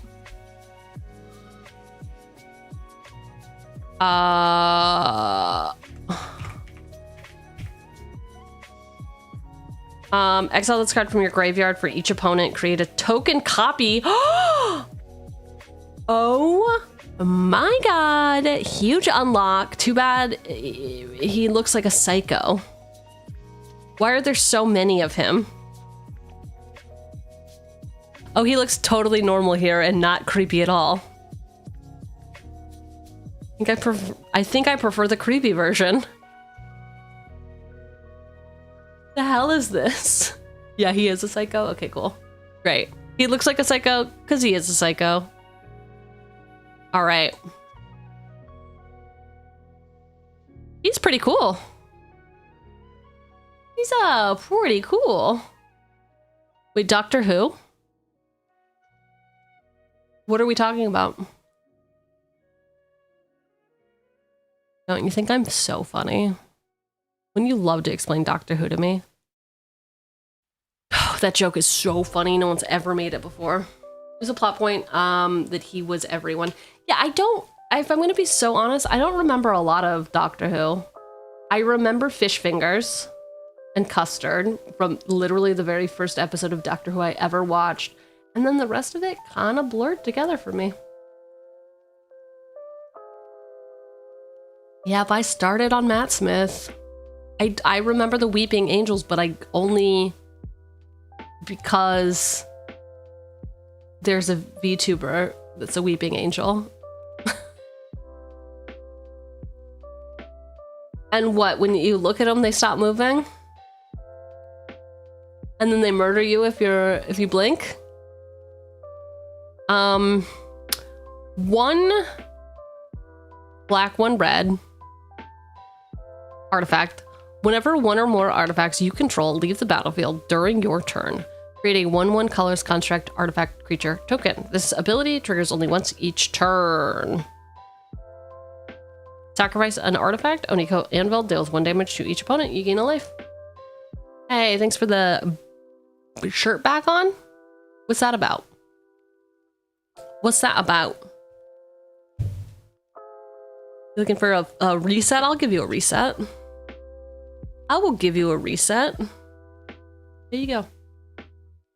Safe for work? What did I do to you? What did I ever do to you? We got the censorship bureau here. Rankle and Torbrand. They're just two best friends having a good time. 1 black, red, 3/4 fairy dwarf. Flying for strike haste. Whenever Wrinkle and Torbrand deal combat damage to a player or battle, choose any number. Each player creates a treasure. Each player sacrifices a creature. If a source would deal damage to a player or battle this turn, it deals that much damage plus 2 instead.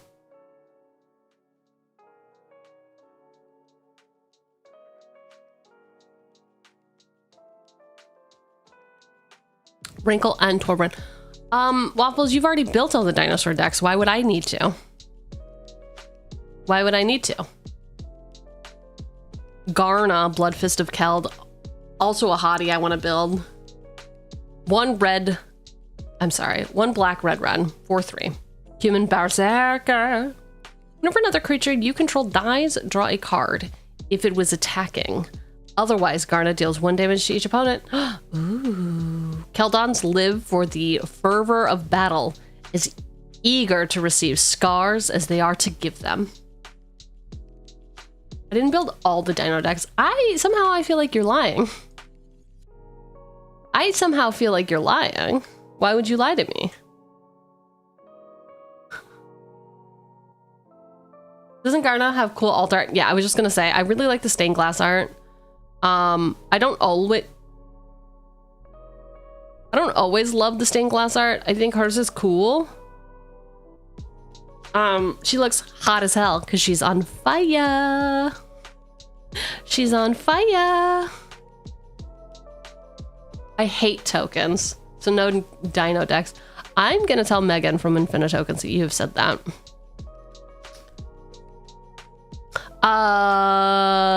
Some sort of, I don't know, dinosaur.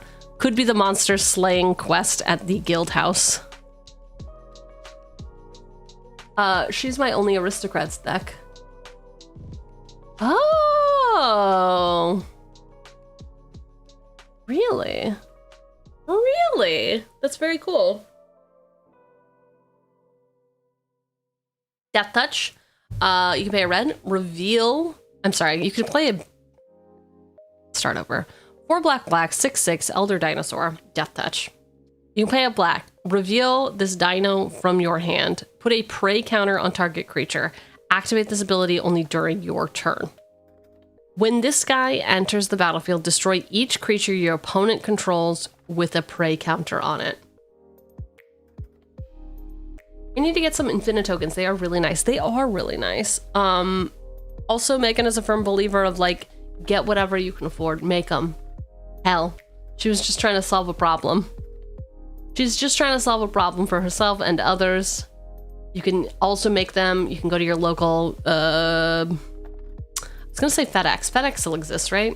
Go to your local FedEx, Kinko's, whatever you have, print shop. Get them to print out, just get them to laminate a thing. You use them for the first time on Friday? Ooh. Ooh, they are really nice. I keep saying I need to get new ones. By new ones, like, I just want to be able to keep them at all of the different places. Like, I'm gonna put one in my purse. Just kidding, I don't carry a purse. I have a sling bag. Like every cool person who refuses to be normal, apparently. It's called fashion.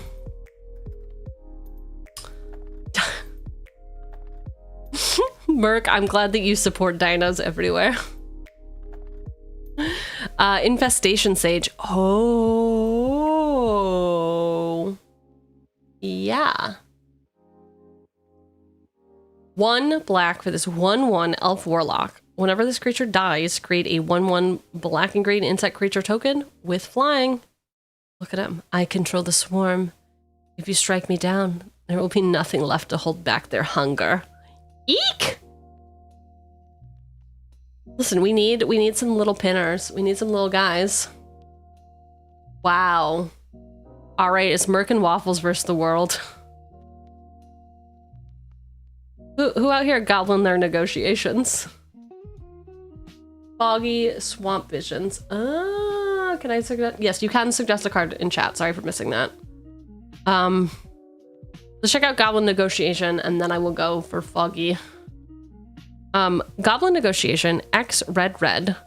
Sorcery. Goblin Negotiation deals X damage to target creature.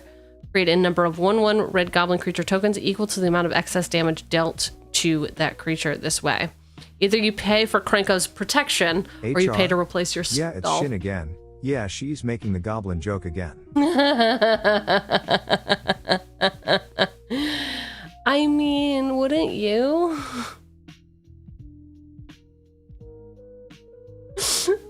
She goblin my negotiations until I deal excess damage.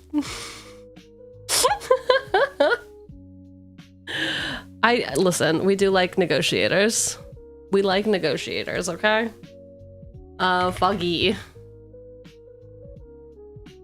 Foggy, comma. This one. There's no comma. Oh my god. What is this art? What the hell is this card? I love it. Okay, 1 black. Sorcery is an additional cast to cost this spell, Waterbend X.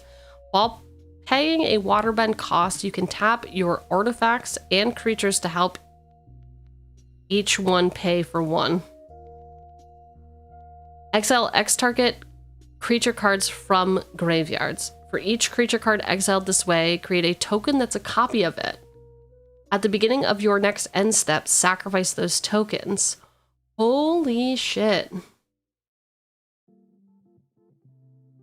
So, yeah, it seems like a great card. Also, if y'all were around, I'll come back to that. I forget his name already. Y'all see this? Triggered abilities you control can't cause you to sacrifice or exile creature tokens you control. The tokens? We're not going to exile them because we can't sacrifice them. Beginning of your next end step, sacrifice those tokens. We're just not gonna do it. We're just simply gonna keep them around forever. Right? Are we building her treasure base or not? That's a good question, Jay. We weren't gonna go heavy treasure in the beginning. However, we have gotten some cards that will, let's actually just click over here, that benefit greatly. Well, okay, here, listen, we can be honest here. I simply didn't read and my brain didn't go burr. When she dies, I may pay 2. When I do, she's gonna deal damage equal to its power to each opponent. Cool, she's dealing that damage. She is dealing it. It's not being dealt, she is dealing it. So if she has lifelink, when that groks, I'm gonna gain triple life. So, yeah, we should be getting some fucking treasures in here, no? Should we not be going for treasures? Treasure tokens? Treasures are also just useful in general for more mana when needed. Yes, exactly. That's why I was like, we can build into it for ramp, like, it's like a nice, but I was thinking more of the creature angle of LTB effects. But yeah, we should be having some treasures. A lady does need her riches. You're so right. You're so right. Okay, back down to it. Haunt of the Dread Marshes is the one character who dies and comes back because they're a fan favorite. Haunt of the Dead Marshes, 1 black for this 1/1 Nightmare Elf. When Haunt of the Dead Marshes enters the battlefield, scry 1. You can pay 3, return him from your graveyard to the battlefield tapped. Activate only if you control a legendary creature. I think that he is fine, but wouldn't it be better to do the cheaper ones? We can put him in because he's hot. But what about that skeleton? What about that skeleton?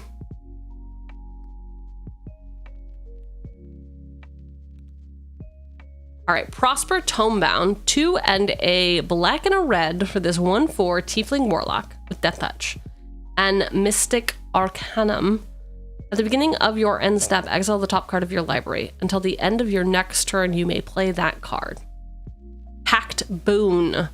Whenever you play a card from exile, create a treasure. Oh, I do like that he's self-sufficient. I don't need more pieces to make him hum. Which is cool, actually. Death Touch is also nice. 4 mana, though.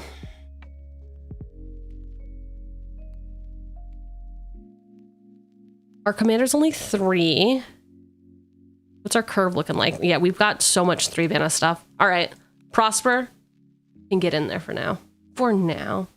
I don't know a lot of graveyard returnees.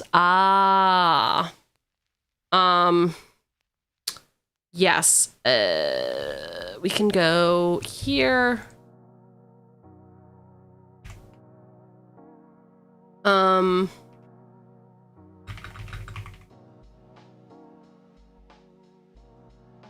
He's both field. Always get the E and the I mixed up. What? No. I guess, come on, Chooks. To the battlefield? To the battlefield?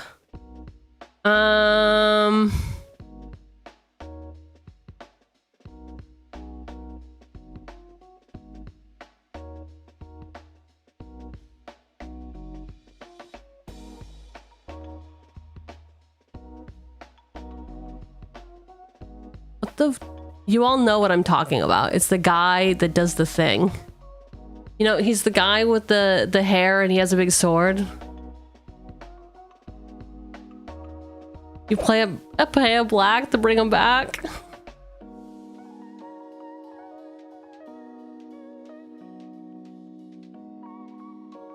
Okay, Bloodghast, right? No, whenever a land you control enters, you may return this card from your graveyard to the battlefield. Bloodghast, gray, he comes back with land drops. It's a theft card, okay. No, because we are playing on, I was gonna say Webtoon. We're not playing on Webtoon. We're building it based off of a Webtoon. We are playing on Webcam. So, Sephiroth. No, not Sephiroth. What is going on with you?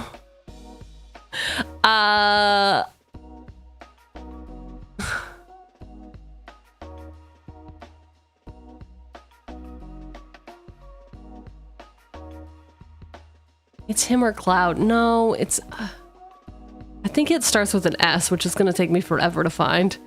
Pay a black. Return him. These are so funny. I'll miss all of these. Ugh. Cauldron Familiar. When Cauldron Familiar enters the battlefield, each opponent loses a life and you gain a life. Sacrifice a food to return it from your graveyard to the battlefield. Ooh. It's... No, we're not putting Sephiroth. Is it a skeleton? It is a skeleton. He's in our Bone Zone deck. You've seen him. You love him.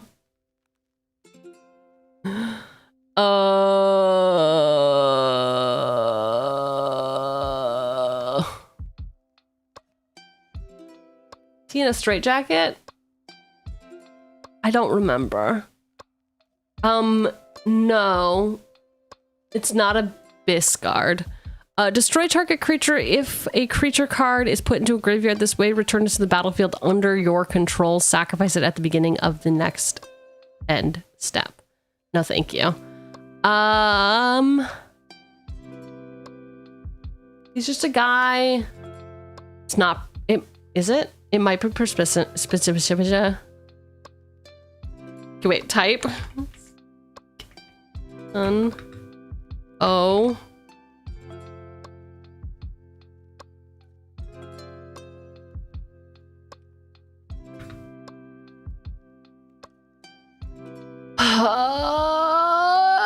It's persistent. No reassembling skeleton. No, it's better than a reassembling. I thought. Do I have to open arena? Undead Butler. It might be reassembling skeleton, but I thought it was cheaper.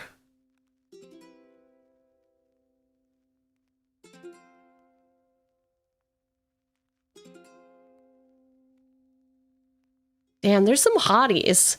Who's Demon Herald? And where can I get one? 1 black, human wizard, 1/1. You pay 3 taps, sacrifice a blue creature, a black creature, and a red creature.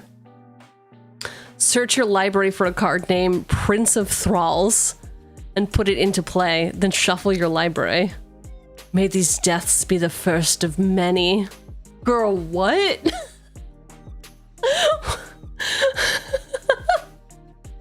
I've been unable to type for so Forsaken long. Miner, boss.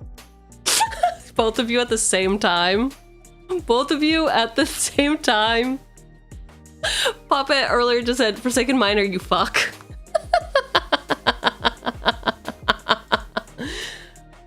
I'm thinking of Forsaken Miner. Oh, let me go back to what Juju said.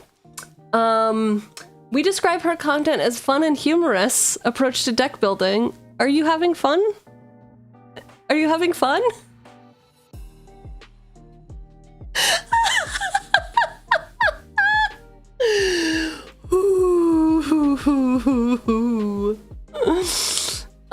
Yeah, I know how easy you miss chat messages. Listen, I was locked in. I am feeling humored.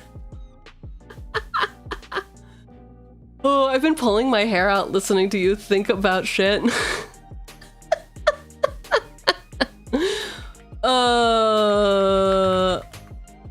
And I make so many minor jokes. I'm surprised that I wasn't like, it's the one that I always make the joke about. Anyway. Well, Forsaken Miner has a pickaxe, Cult Conscript has a sword. Forsaken Miner can't block. Whenever you commit a crime, you may pay a black. If you do, return him to the battlefield from your graveyard. Yeah. What? Huh? You don't need to be mad. Oh, wow. This was a lot of fun for me. Remember a card that I'm probably not going to put in the deck.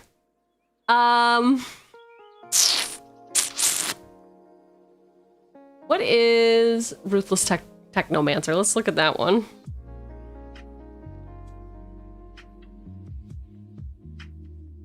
Ooh, Nether Trader. 2 black pips. That's the most I remember about Nether Trader. Ruthless Technomancer, 3 and a black for this 2/4 human wizard. When Ruthless Technomancer enters the battlefield, you may sacrifice another creature you control. If you do, create a number of treasure tokens equal to that creature's power. You can pay 2 and a black, sacrifice X artifacts, return target creature card with power X or less from your graveyard to the battlefield. X can't be 0. I love this. I hate that it's a wizard because I canonically hate wizards now. Just to be an asshole. I hate dinosaurs and also wizards.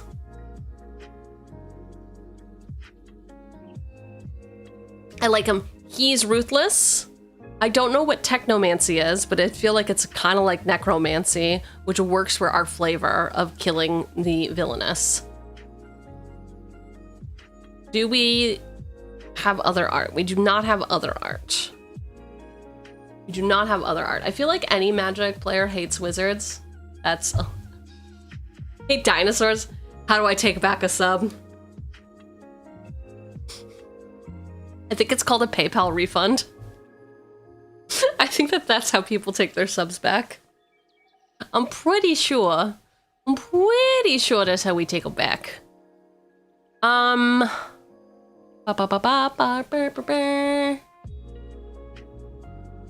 I like him. He's in. Thank you for the suggestion. Thank you for the suggestion. Ooh, okay. Again, if I do miss your message, if you post it in the Discord, I won't miss it because I'm literally going top to bottom. We're going back to Nether Trader. I don't need to write the word maybe. That's not what needs to happen. Nether Trader. Black, 1/1 spirit with haste and shadow. This creature can block or be blocked only by creatures with shadow. Whenever another creature is put into your graveyard from the battlefield, you may pay a black. If you do, return this card from your graveyard to the battlefield. Love this. This is an icon. All right, I take it back. I'm going to put the skeleton in. And I remember, he's a miner. I remember now. I'll never forget he's a miner. Okay. And then, cool. Hit the mother load. Here's my pet card again. Quite likely to give a lot of treasures in a deck like this. Hit the mother load. 4 red. Sorcery. Discover 10. If the discovered card's mana value is less than 10, create a number of tapped treasure tokens equal to the difference. To discover 10, exile cards from the top of your library until you exile a non-land card with mana value 10 or less. Cast it without paying its mana cost, or put it into your hand. Put the rest into the bottom of the library in a random order. Okay. We have not put this in. I will put it in. Hello, Farfetched. Has anyone suggested Bloodghast yet? We just put Bloodghast in. Yeah, good card. Motherload is in. Does the Motherload have goblins? Oh my god. If we don't get the goblins, what are we even doing? Come on. I mean, a single goblin. I don't know. I don't know.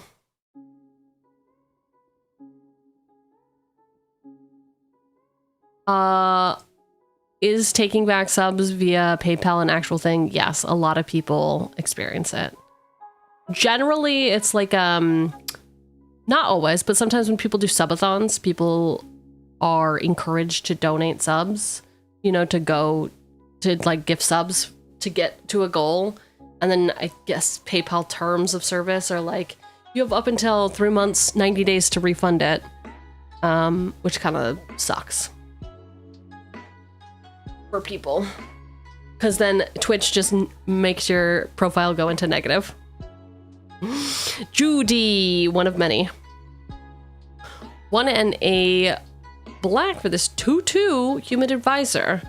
You can pay a black, tap, surveil 1, create a token that's a copy of this creature. Then sacrifice an artifact or creature, activate only as a sorcery.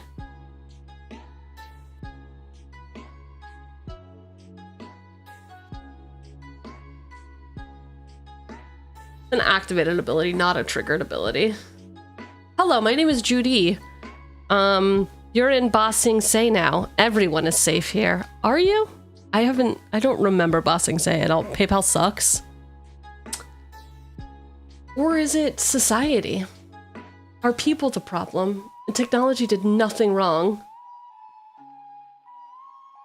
Judy is a cool card. Yeah. I do like her. Is anyone playing the new Avatar fighting game? There is no war in Ba Sing Se. I don't know. I've never heard that. I mean, the people running PayPal suck. Oh. Fair. Fair. All right, Judy, you've made it in. I don't know what your deal is. You're a little creep, but it's fine. You can be a creep. It's fine. Does she have her own copy? Very cool. This token can be used to represent a copy of something. I think we know what it's representing a copy of. I have a lot of friends that play the Avatar fighting game. They love it. It's currently in beta. Yeah. I have friends who are playing it too. They're trying to make Soka work. And I was like, why? Why? I was like,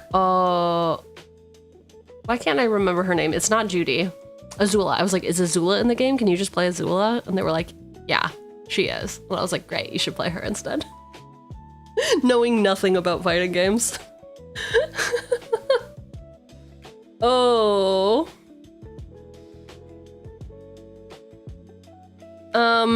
Okay, anyway, this token is enough to sell me on playing Judy.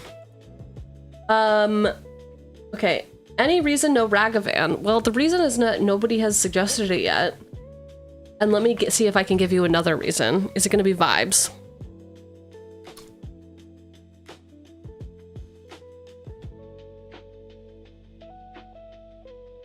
Ragavan, Nimble Pilferer, 1 red, 2/1 Monkey Pirate.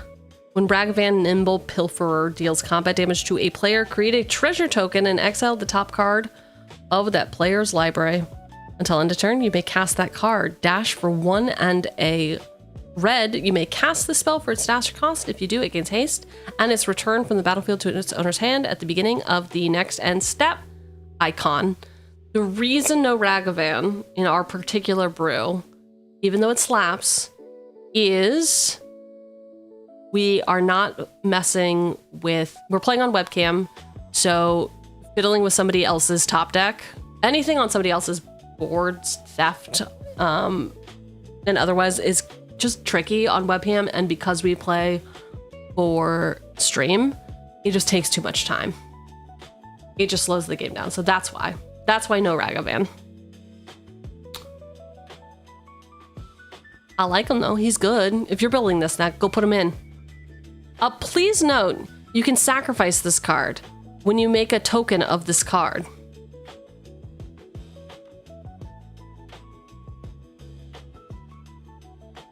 Boltspan Dragon, 3 red, 4/4 Dragon Flying Haste. Whenever this creature attacks or becomes the target of a spell, create a treasure token. Treasure you control have tap, sacrifices artifact, add 2 mana of any one color. Please note you can sacrifice this card when you make a token of this card. What are we talking about?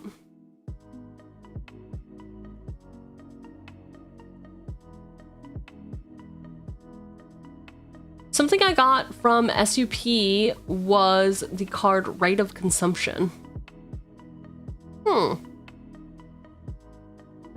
I don't know what SUP is.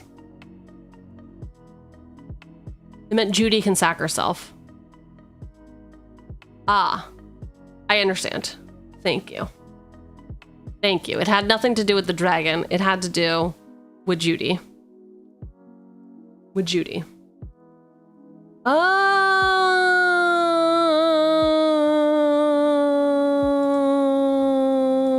Shuffle up and play.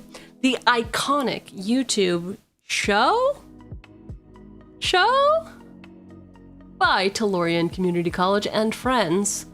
Right of consumption.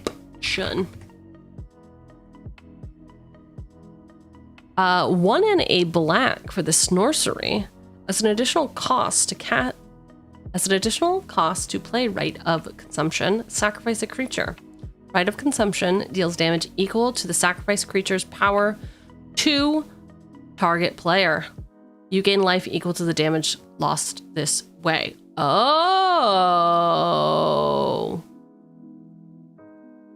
Okay. Okay, so 4 mana. Oh yeah, that's a yoink? What do you mean yoink? Like yoink put it in, V?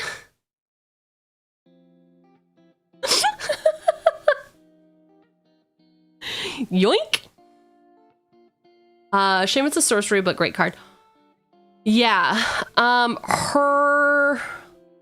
Yeah.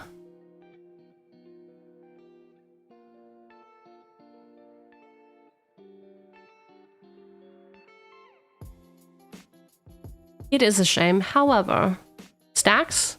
Stacks on stacks on stacks? Not like stacks as in magic stacks, but stacks as in like rap speaks stacks. My favorite turn throw the deck pair. My favorite turn throw the deck pair. Grim Harrowspecs, 2 and a black 3/2 human wizard with morph for a black, which means you can cast it face down as a 2/2 creature for 3. Turn this face up at any time for its morph cost. Whenever another non-token creature you control dies, draw a card. I mean, we needed some more card draw. I like Grim Harrow Specs. Viceroy is a classic. Some Edict effects would be good here too. Grave Pact or Dictate of Erebos, though they may draw some hate from the table. Listen, I'm very hateable as is. Sack as a cost is great as opposed to sack to resolve. Real, because it'll happen anyway.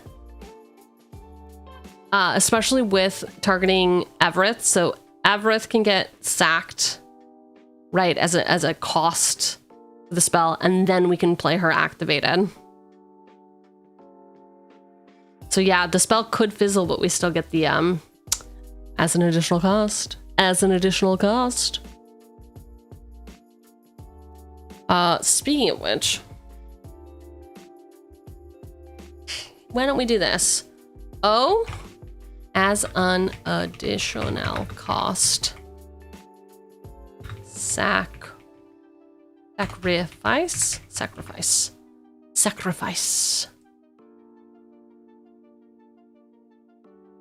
Okay, so I spelled sacrifice wrong yet again. This is what I'm always going to be known for, probably. No, I didn't. Okay. How about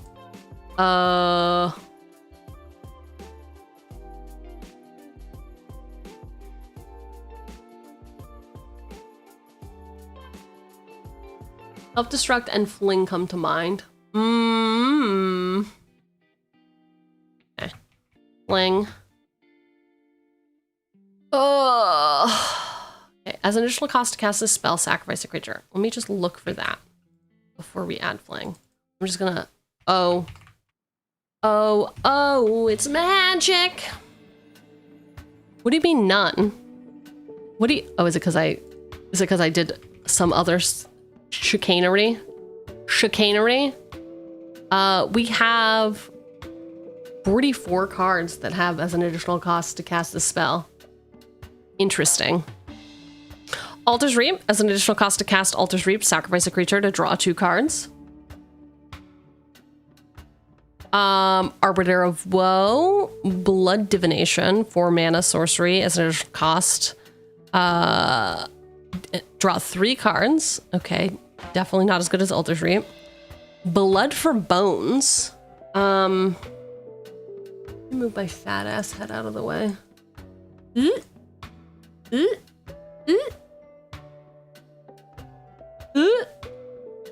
Sorry, Koya, you have to get off the pot now. Shit or get off the pot, and you simply have to get off the pot. You left the full stop in, I think. Oh, probably. Yeah, that sounds like something I would do, unfortunately. Blood for Bone, 4 mana sorcery is an additional... I don't need to say that. That's obviously what we're doing. Return target creature card from your graveyard to the battlefield, then return another card from your graveyard to your hand. Bone Splinter is a classic. Destroy target creature. Call for Blood is... Okay, wait. Burnt Offering, 1 black, sacrifice a creature to add that creature's casting cost in any combination of red and or black mana to your mana pool. I apparently own this card. From Ice Age. When did... Oh, I did open a couple packs of Ice Age.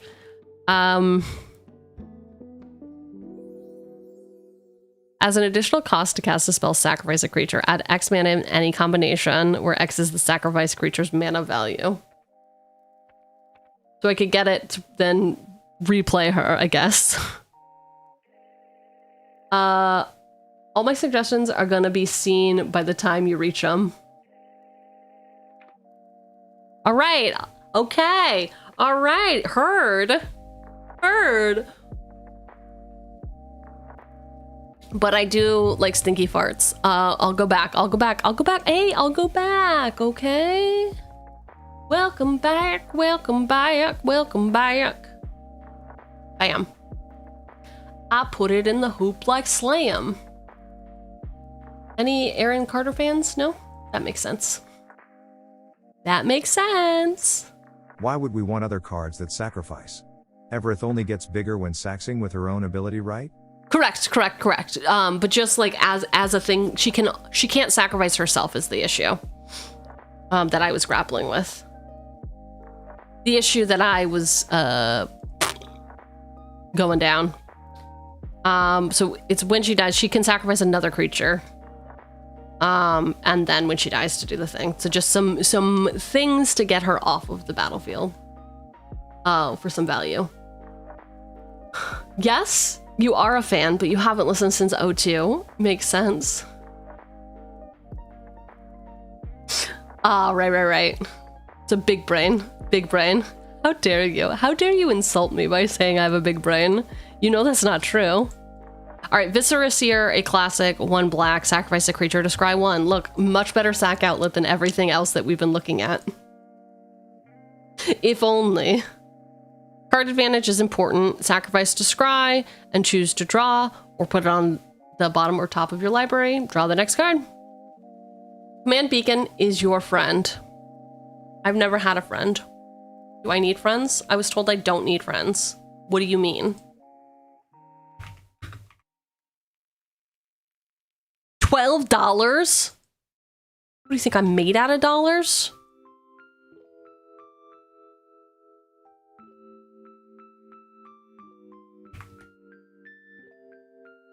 You can tap it to add a colorless. You can also tap it, sack it, put your commander into your hand from the command zone. It's fine. I like to kick up a fuss for literally no reason.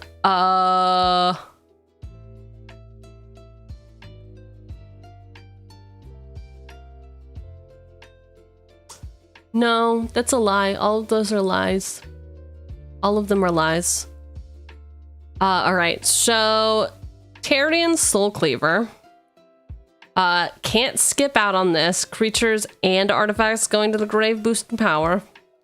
1 for this legendary artifact - equipment, and it looks cool as hell.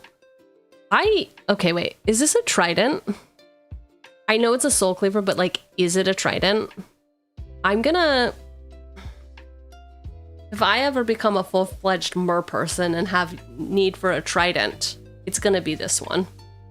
And I'm gonna have to ask about it again. It's fine. I see it more of an axe. Yeah, that makes sense. That makes sense. Tried axe. Damn it. It's like a marketing campaign. Have you tried axe? Anybody?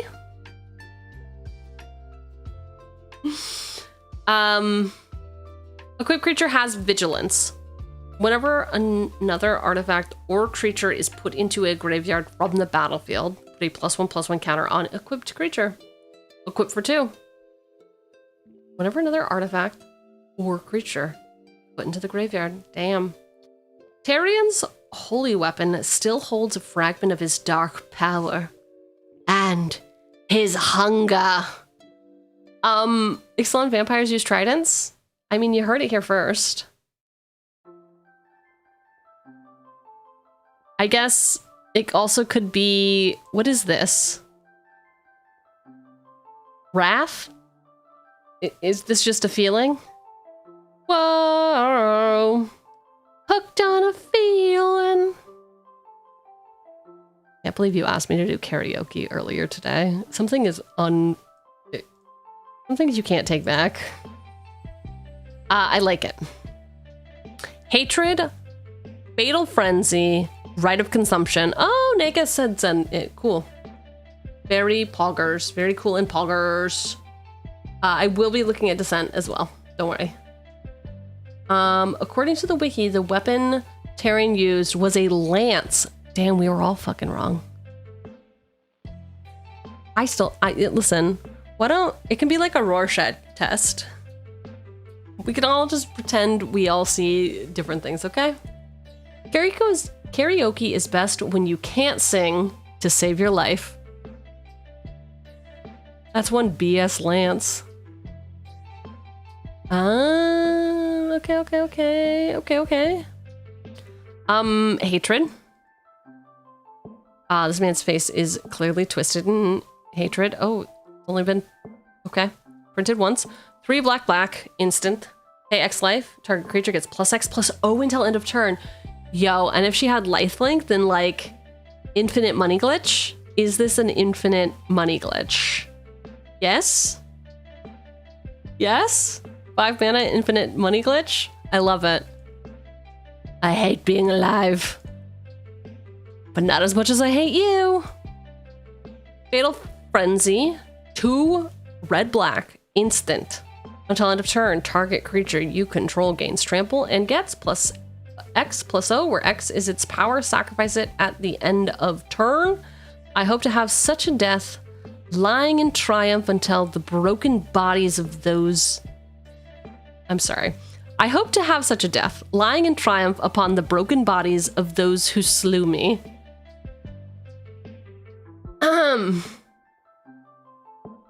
Infinite? No. Enough to kill your opponents? Probably. Probably. Flavor text is also very villainous on hatred. Oh, we'll go back to hatred and read the flavor text. This is fantastic. This is everything I ever wanted and more. Also, Negus did this, right? Yeah, Negus is amazing. Flawless. You have flawless taste, good sir. I had that as my quote in my yearbook senior year. You better not be lying. I pulled my yearbook out from, like for some reason the other day to prove a point about something. And I looked at my yearbook quote and it was so cringe. It was so cringe. Whoa, it's been 4 months already, dude? That's wild. Does that mean you've been streaming for 4 months straight? Bruh. Oh, you like, because you stream like every day now.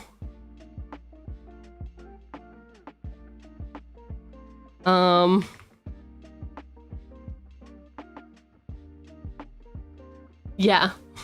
Yeah, that is what it means. That is exactly what it means. Holy shit. Y'all want to see what commitment looks like? I don't know. Okay, I don't know that this counts. I think that it glitched out on you. I take your word for it. I don't know what happened on this day or this day. Or this day. But yeah, you've been streaming for like 4 months straight, dude. Holy shit. Congratulations. If you are not following Anti, something's wrong with you. Something is sick in your head. You simply must go do it. It is anti_negative_ at twitch.tv. Are you doing YouTube videos now? On one of those days, I was dead. Man finally came down with the sickness. Are you hating us again? Hi, Monty. Hello. I will flay the skin from your flesh and the flesh from your bones and scrape your bones dry. And still, you will not have suffered enough. Oh. Okay. Some interesting, thing to write on my 360 manager feedback. It's fine. Fine. Yeah, I'm back on YouTube, just finishing scripts. Hell. Fuck yeah, dude. Hell yeah. $64? $64 for hatred? Man, you're gonna hate these prices. Yuck, yuck, yuck, yuck, yuck. Should I get a tomato redeemed so you could throw it at me? No? Okay. Sorry. Anyway, Fatal Frenzy is amazing. I'm really into that art and also flavor text. It is a instant, so that means I have not added it. Cool. But I really like this Here's idea. What do you call a dab that has fallen through the ice? A popsicle. Fuck you. Fuck you, intern. What's that card that's currently in standard? It's from Duskmourn that buffs you a bunch and then self-sacrifices at the end. I think it's got like a plant on it. Red. Okay, wait. We'll do this. We'll do this. We'll go over here. We'll say set. Oh shit, I don't even know the set code for Duskmourn. Set code. Dusk. DSK. Sure, that makes sense actually. DSK. O. Sacrifice. Sacrifice. There's no, I always try to put too many A's in, you know? I'm just looking. Okay, so it's not that. It's not the art I was thinking of. It buffs you. Maybe it's not from Duskmourn, is that why? It buffs you and then you have to sacrifice it. And it deals direct damage. Maybe you have to exile it, is that why? Deal.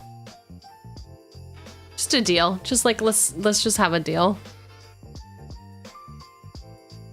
Well, I'll figure it out one day.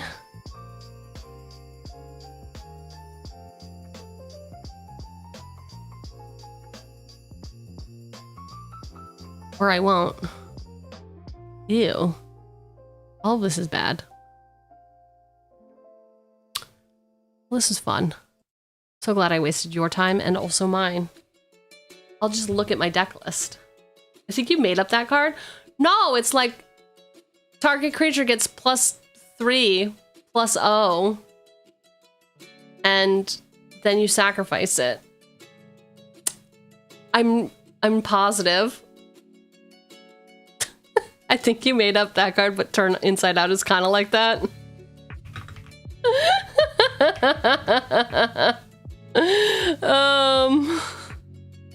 Yeah, okay, so it is a flower, exactly as I described it.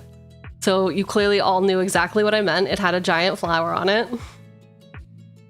Target creature gets +0, +3 +0 until end of turn. When this creature dies, manifest red. Okay, so not at all what I'm thinking. That's as close as I'm getting. Well, okay. Who doesn't love manifesting some dread? Ooh. I am designing red cards in my favorite dreams, wouldn't you? Wouldn't you? If you could design any card, what color would it be? I'm not even gonna ask for your card design. I'm just asking what color it would be. Ooh, Patron of the Arts. Hot. Patron of the Arts. It's okay, my mother owns the museum. Azorius. Joanne, you're crazy. You're crazy for that one. Fine. 5 color? Bruh. Go colorless. Just to spite you. Just kidding, it would be black. I would obviously... No, I mean, maybe I would do a Mardu, but I think I would just do black, dude. I think I would just go mono black.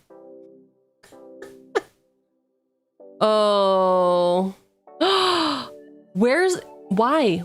Joey? Joey, what's wrong? But black? But where's the black in that? That's so fucked up. You just want me to be upset? 2 and a black for this... 2 and a red for this 3/1 Dragon Noble. When Patron of the Arts enters the battlefield or dies, create a treasure token. Love her. 3 mana, don't know if it's gonna be enough for us. We got a lot of competition at that slot, but we'll see. Seize the spotlight. 2 and a red, Sorcery. Each opponent chooses Fame or Fortune. For each player who chose Fame, gain control of a creature that player controls until end of turn. Untap those creatures, and they gain haste until end of turn. For each player who chose Fortune, you draw a card and create a treasure. This is great, except no. Because, no. I'm not going to take anybody's anything, and they get a choice, and they would make me deal with their shit. I don't want to deal with their shit. What do you mean a dragon knob?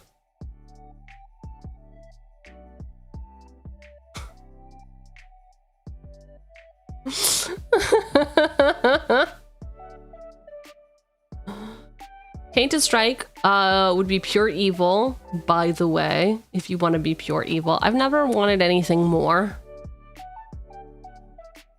than being pure evil.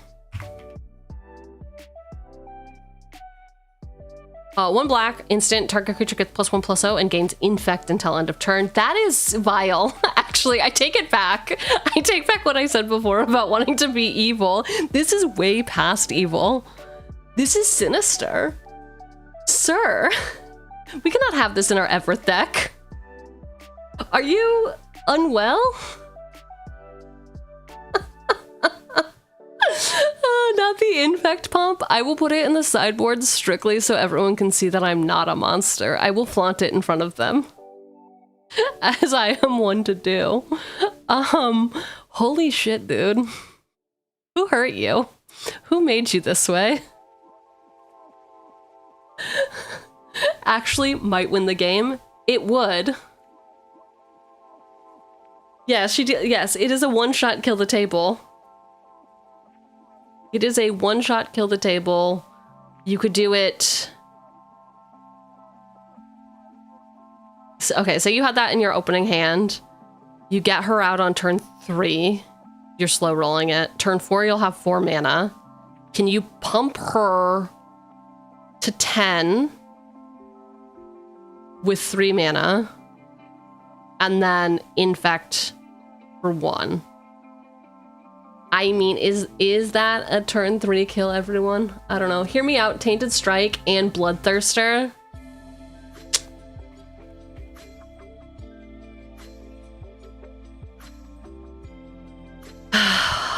Five and a red, 6/6, demon, flying trample. Whenever Bloodthirster deals combat damage to a player, untap it. After this combat phase, there's an additional combat phase. Bloodthirster can attack a player it already attacked this turn. Pump her to 9 and Tainted gives her the final 1. Right, she's already at 2. So maybe turn 1 and 2 we make some treasures. Oh, we need the other 2 to pay for her. So it would be 1 mana. Yeah, can't get there on turn 3 or turn 4. If only. Monstrous Rage. Vile. Vile. Wow. Y'all are villains. At your speed, you could win with Tainted turn 6. Wow. Yikes. Okay. Okay. Said the corporate overlord. Oh, wow.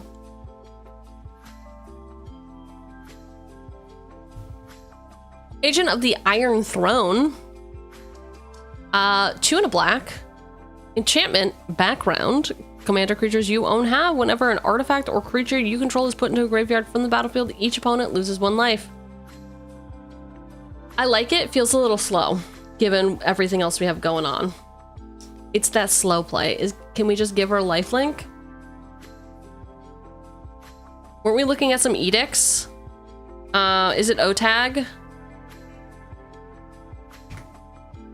It's not O-tag. What is the O-hyphen tag? What's the one where it's like effects?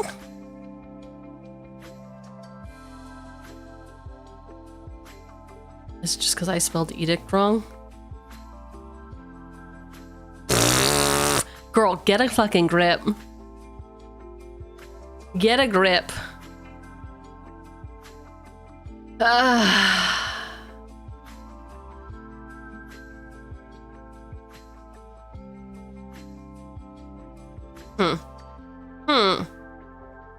Okay.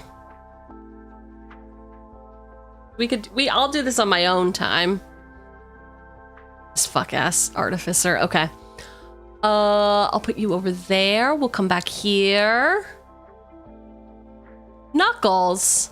John. These backgrounds are so cool with partner commanders. I agree. I really do like the partners. I was building the tiefling one as a squirrel commander. So that one was fun. I mean, it makes it easier to use her sack outlet to lower opponents' life totals. Plus, it counts for treasures. Because it's whenever a permanent. World Commander. Yeah. Yeah. You don't see the vision in that?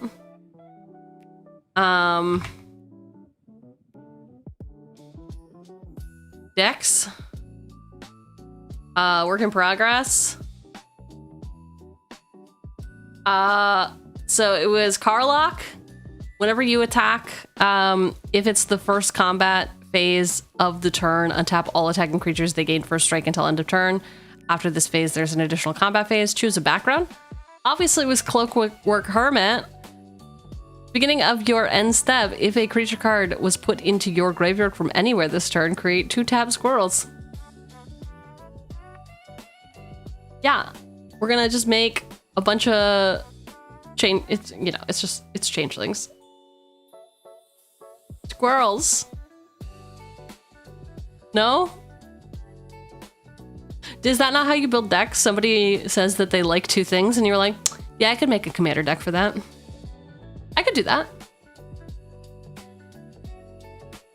You will never not try to sneak Knuckles in if treasure exists. Fair. Knuckles the Echidna, 2 red, 2/4, Echidna Warrior. Double strike, temporal haste. Whenever one or more creatures you control deal combat damage to a player, create a treasure. He's also got Treasure Hunter. Beginning of your upkeep, if you control 30 or more artifacts, you win the game. I too like Carlock and squirrels. Good. I'm glad that you're on my side.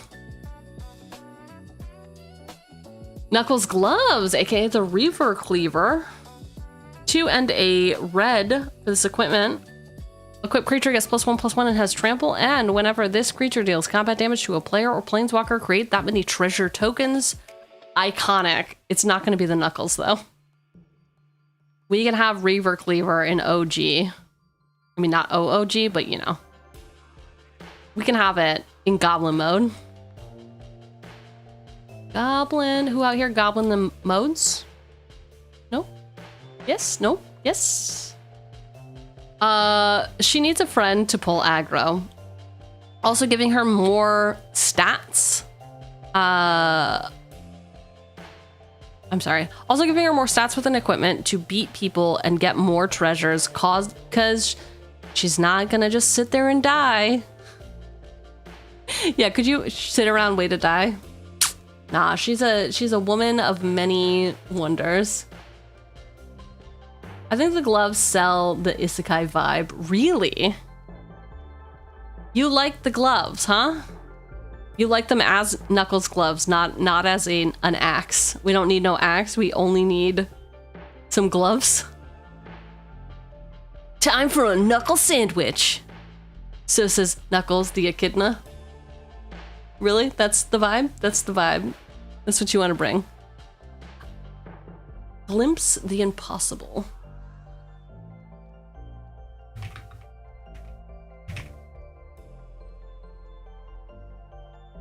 I was gonna say, did Justine do this art? She did. 2 and a red for this sorcery. Exile the top 3 cards of your library. You may play those cards this turn. At the beginning of the next end step, if any of those cards remain exiled, put them into your graveyard, then create an 0/1 Eldrazi spawn creature token for each card put into your graveyard this way. Those tokens have sacrifice this creature. You can add 1 colorless. Gisela beheld true divinity and was humbled. God, it looks so cool. It looks so fucking cool. Only Justine Jones did this art, huh? Also, she's gonna be at MagicCon Amsterdam. You should go get stuff signed if you're gonna be there. We need the token Fury Isekai friend of the protagonist. No, we need the chatty maid. I need a chatty maid. I love a plucky young maid.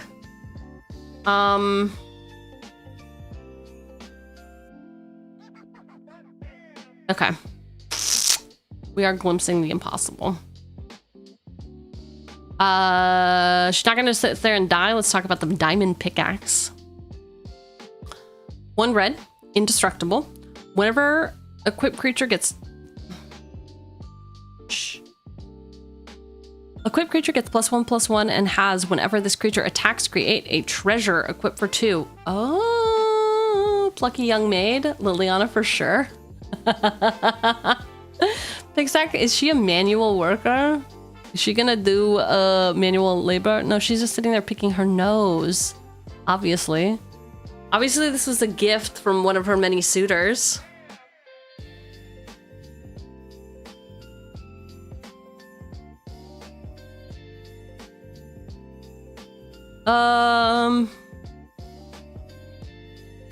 An isekai protagonist mining for her own gems from a location she only knows is a must. The RMS Titanic. Is Ayara one of her suitors? Yes. We have Ayara, the Phyrexian version one. You were here for that. You were here for that. RMS Titanic, 3 and a red with a 7/1 vehicle with flying and trample. When the RMS Titanic deals combat, oh my god, when it deals, I read it correctly the first time and I second guessed myself. Anyway, when it deals combat damage to a player, sacrifice it and create that many treasures. Crew for 3.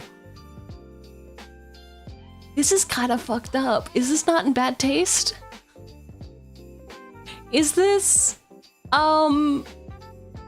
this is kind of fucked up, no?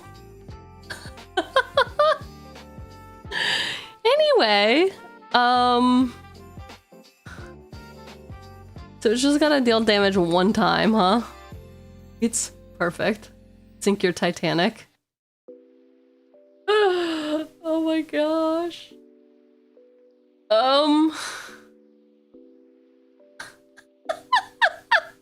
It's not in poor taste. Just simply run it. Simply run it into your opponent's faces. Alright. I guess maybe that's how she died. She did not get hit by Truck-kun. Died on the Titanic. It's flying, so the high chance of 7 treasures. Yes. Yes, and it's got the trample, which is great. Also, an isekai protagonist, she has to have some sort of cheat. Coin of Mastery. Turtle hands are so disgusting, and I'm sorry about that, but it's just true. 4 artifact.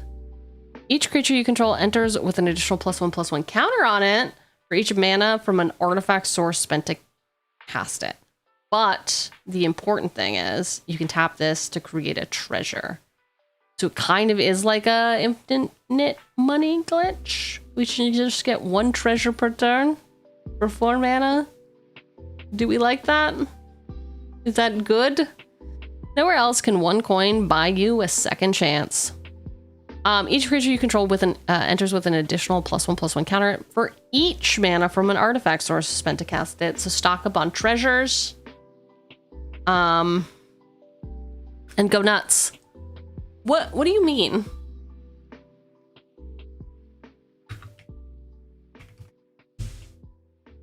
Paradox Engine 5, legendary artifact. Whenever you cast a spell, untap all non-land permanents you control.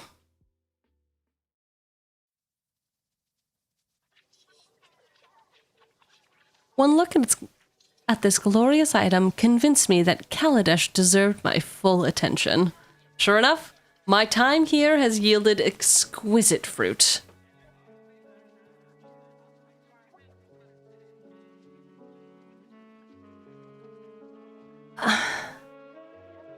Just infinite money glitch? That's all you want? You just want me to make a bunch of treasures, untap this to get more treasures, to get more treasures, to get more... What? Because he drinks fine wines. You're not wrong. I still have not put him in anything. I pulled... Where's his big chair? This one? But, obviously... I pulled this one at pre-release and was like, oh, hi, sir. Hello. However, no, you cannot go in my deck because I didn't have any other artifacts. Whenever an artifact you control enters, put a loyalty counter on Tezzeret. He starts at 4, you can pay 0, untap target artifact or creature. If it's an artifact creature, put a +1/+1 counter on it. -3, search your library for an artifact card with a mana value 1 or less, reveal it, put it into your hand, then shuffle. Yes, he is a Soul Ring Finder. -7, you get an emblem with, at the beginning of combat on your turn, put 3 +1/+1 counters on target artifact you control. If it's not a creature, it becomes a clanker. Yes, I am schmancy pants. I am pretty schmancy pants. Oh, you mean him? All right, treasure. Like maybe infinite money glitch. Like maybe infinite money glitch. Don't you think, or don't think Revel in Riches was suggested yet, right? Feels very Evereth Altwin Con is nice. I thought it might have been.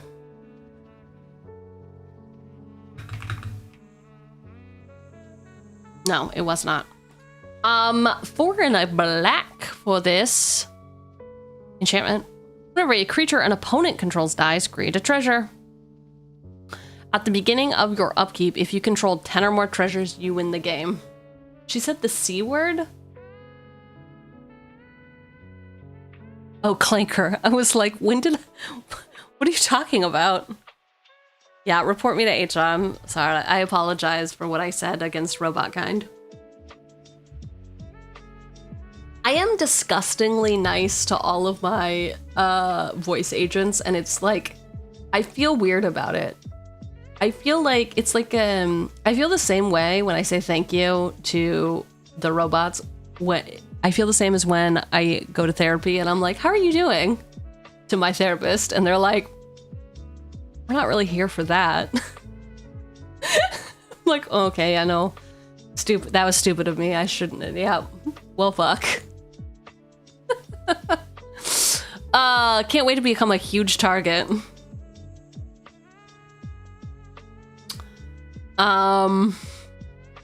Sticky fingers. Oh, you feel bad for being nice to them? That's ism as hell.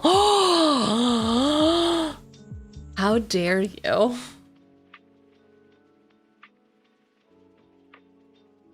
Sticky fingies. 1 red for this aura. Enchanted creature has menace, and whenever this creature deals combat damage to a player, create a treasure. When enchanted creature dies, draw a card. I love this. This is perfect. Evereth can become a villain. She's already a villain, oh my god, but now she's making it an enterprise? I love this. All right, Nuka-Cola vending machine, aka Sunset Sarsaparilla machine. Why specifically this one? And also some cola and isekai would be appreciated. 3, you can pay 1, tap, create a food. Whenever you sacrifice a food, create a treasure. Where are they sticky, bro? Hey, bro, why are your fingers so sticky? What's that about? Why are your fingers so sticky? Is his name Gloin? Like loin? Gloin? Or Glonin? Like Ronin, which is cool. Whereas groin, not as cool. Anyway, to a bunch of historic cards. Use him to add a bunch of historic cards to generate treasures. There are quite a few creatures that make treasures on attack. First way, you actually had Gloin. You're making Gloin sound like a body part? It is a body part. Look at him. He looks exactly like... You know what? Never mind. 3/3. Whenever you cast a historic spell, create a treasure. This ability triggers only once each turn. Artifacts, legendaries, and sagas are historic. Tap, sacrifice a treasure to goad target creature. We do not have enough historics, unfortunately. I know. We could have jammed some historics in. But I don't know. Ooh, are you going to suggest them? Then Lemony, we may very well have enough. We may very well have enough. Who's to say? Hold your loins. It's getting wild in here. Examples that haven't been suggested yet. Breaches, Eager Pillager, Captain Lannery Storm, Kellogg Dangerous Mind, Luke Cage Hero for Hire, Killmonger Ruthless Usurper, J. Jonah Jameson, Rev Tithe Extractor. And these can be used to create clue artifacts to turn creatures into card draw or creatures into clue artifacts to put +1/+1 counters on Evereth. Any life lost can be recovered with lifelink. June Bounty Hunter and Nyla, some sort of sleuth. JJJ is so funny in Commander. I love it. Also hi. Him. I love him. Not also hi. Anyway. I had a hard day, okay? Give me a break. Give me a break. I've been reading for like 3 hours straight, okay? Yeah, the J. Jonah Jameson red played a deck based on him, and I did like how he was yelling at Spider-Man the whole time. That was pretty good. Okay. So, as a note to anyone curious, you can only put up to 5 in Discord for it to reveal itself.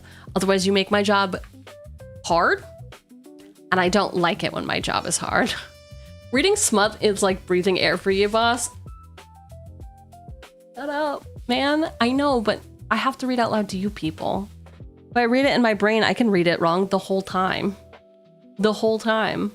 Yesterday, I got to the end of a novel and I realized I had been reading the main character's name wrong the entire time. And I was like, what the fuck is their name?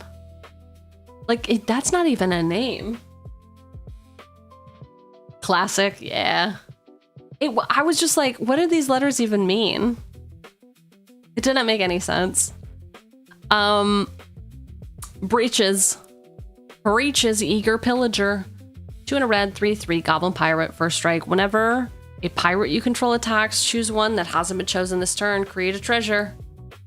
Target creature can't block this turn. Or exile the top card of your library. You may play it this turn. Okay. So he has got... we don't have enough pirates. I think we have a pirate, right? Oh, you know who's a pirate? Is the miner a pirate? I keep going back to the fucking miner. Nah, he's a rogue. Rude. Breeches are your pants you wear to cover your gloin. Can't even believe you right now. Get out of here. Pillager is himself a pirate. Just read. I know, I'm looking for more. I'm looking for more value, man, because it says whenever a pirate, not whenever one or more. So if I have more pirates, that's more booty. Do you not want me to have booty? Is that what we're talking about right now? Because that's really, really fucking rude. If so. Pirates bad? Booty bad? Huh. Rude. Rude. The only issue is that he is also a 3-drop. I like his first strike. We're just gonna have to get really ruthless soon with 3-drops. I will do that in post. I do like this art of him. What is the secret layer art? Why is he trying to swoon me? Why is he like, hey little girl, get in my car? That's what he looks like. That's just what he's saying, okay? I don't know. Or he's saying like, looking for a good time? I know a spot. I don't love that for him. I don't think he's swooning. He might be swooning. Captain Lannery Storm. Look at you giving me a synergy package. 2 and a red for this 2/2 human pirate. With haste, whenever Captain Lannery Storm attacks, create a treasure. Whenever you sacrifice a treasure, She gets +1/+0 until end of turn. Captain Lannery Storm. She looks like she's having a great time.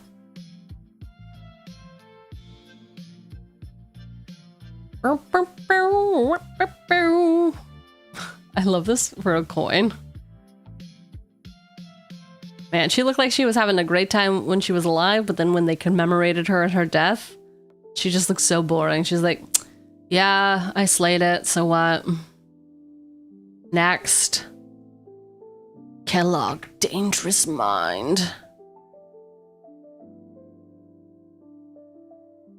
One black, red.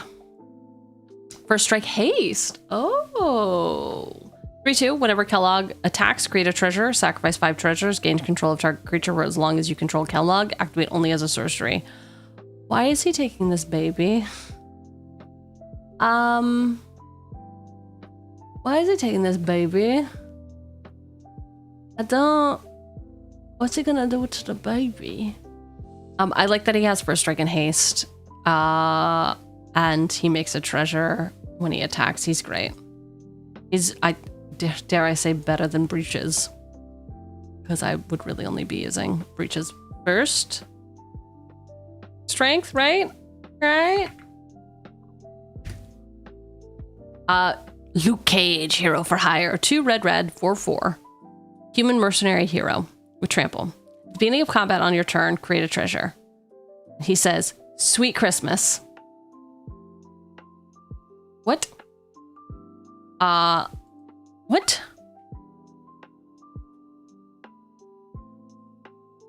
Enduring tenacity. 2 black, 4/3, snake glimmer. Whenever you gain life, target opponent loses that much life.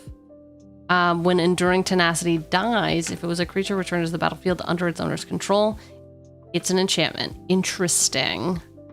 So we are giving her lifelink. We're dealing damage to everyone. And then one person, as a treat, gets a little more damage. Right? Oh. Yikes. Yikes. Killmonger. Killmonger. Oh my god, what a look though. 2 and a red for this 3/3 human villain with trample. Whenever Killmonger attacks, he gets +1/+0 for each artifact defending player controls. Whenever Killmonger deals combat damage to a player, that player sacrifices an artifact of their choice and you create a treasure. Damn. Yeah, be respectful, okay? Look respectfully. Look respectfully, okay? Join me. Run or die. The choice is yours. I guess we choose run. At least he gave us that option. I like that we got an option. J. Jonah Jameson. 2 and a red for this 2/2. When he enters, suspect up to 1 target, which means that they have menace but cannot block. Whenever a creature you control with menace attacks, create a treasure. Oh, interesting. The photos are garbage, Parker. I'll buy them all. He's just such a coot. He's just an old coot. I love Rev. I would like to build a deck around her at some point. Unfortunately, I have to build her for my paper pod because she simply is not webcam friendly. IMO. 3 and a black, 3/3 human rogue. Whenever you attack, target creature gains death touch until end of turn. When one or more creatures you control deal combat damage to a player, create a treasure token. Then look at the top card of that player's library and exile it face down. You may cast that card for as long as it remains exiled. You think? Was that proven? I don't know that that's proven. I think maybe in Japan they just make hands smaller in different sizes. No? You don't think so? You don't think that this tiny little baby hand? You know what it reminds me of? I've never noticed that.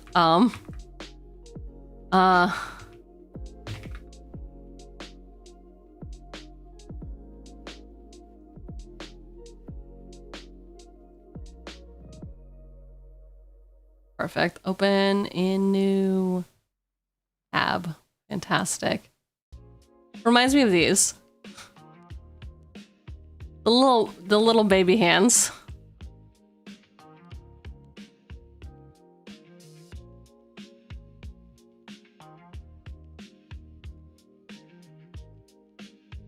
These. This is what it... It's this. It is 100% this, no?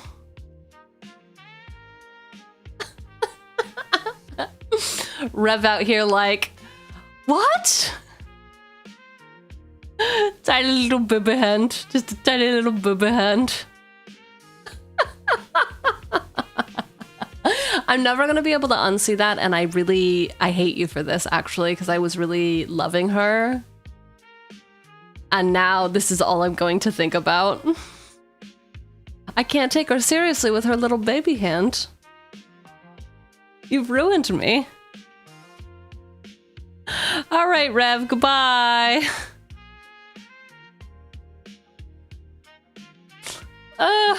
All I ever saw were those thighs. Real.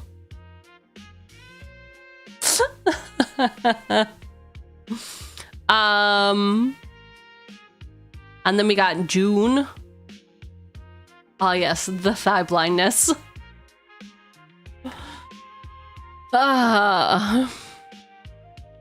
One in a black for this 2/2 human merc.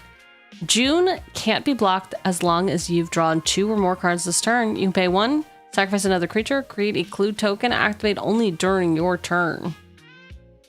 Clues mean that you can draw cards for 2. I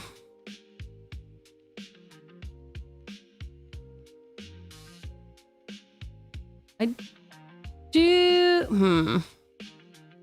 Her sack outlet is not terribly efficient. Right? I guess we pay 1, but we do get a clue, so we can do... she's hot, whatever. She'll make it in, and then we'll make our judgments later. I know, I've got hot blindness. My apologies. Good night, Bob. Go to bed. Nyla? Some sort of mole. Some sort of mole beast. Efficient? Are you calculating the KPIs? Wouldn't you? Would you not calculate the ROI on this transaction? Hello?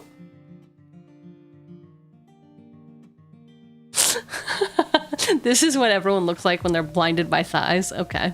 All right. It's fine. We're all feral. Whatever. Whatever. 4 and a black for this 4/5 mole beast. When Nyla enters, exile up to 1 target creature card from your graveyard. If you do, you lose X life and you create X clue tokens, where X is that card's mana value. At the beginning of your end step, if you control no clues, return target card exiled with Nyla to its owner's hand. If I were to join a religion, gotta be Theology.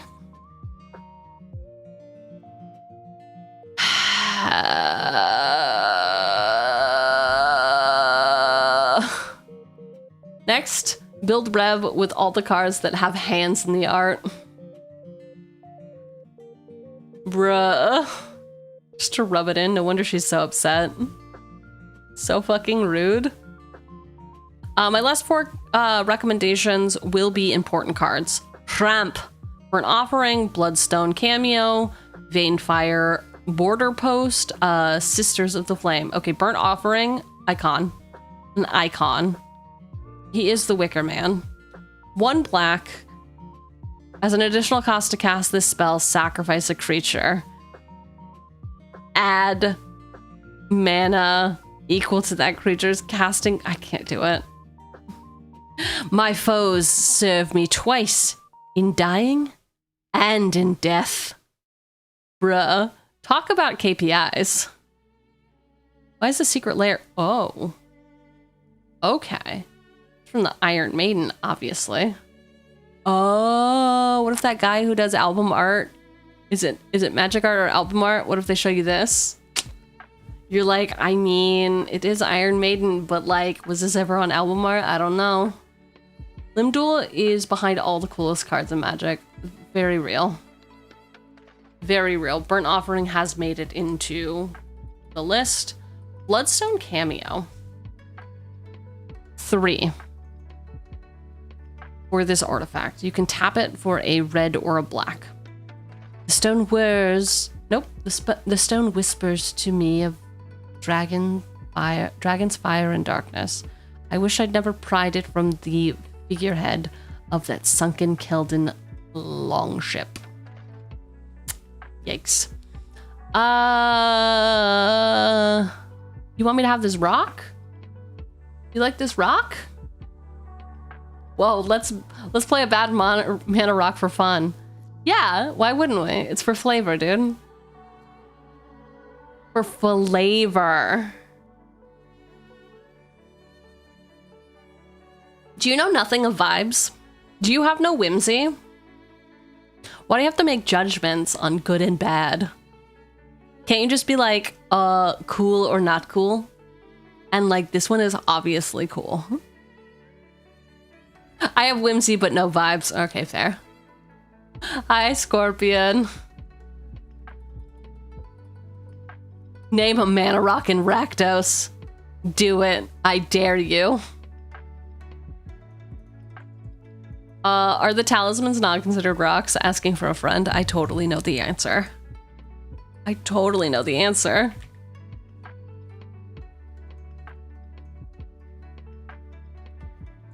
Do I not know how to do... Yeah, they're rocks, right? Is there not one in Rakdos? Is this where... Oh, here it is. Indulgence. Indulgence. Indulgence.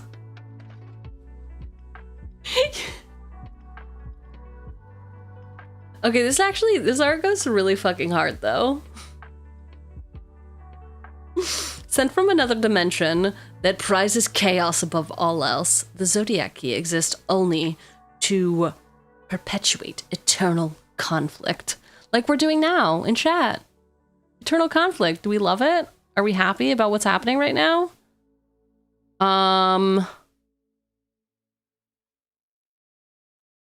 That one did go. Where is this from? Oh, it's from Marvel. Okay. Coffee? What? Coify? Coify?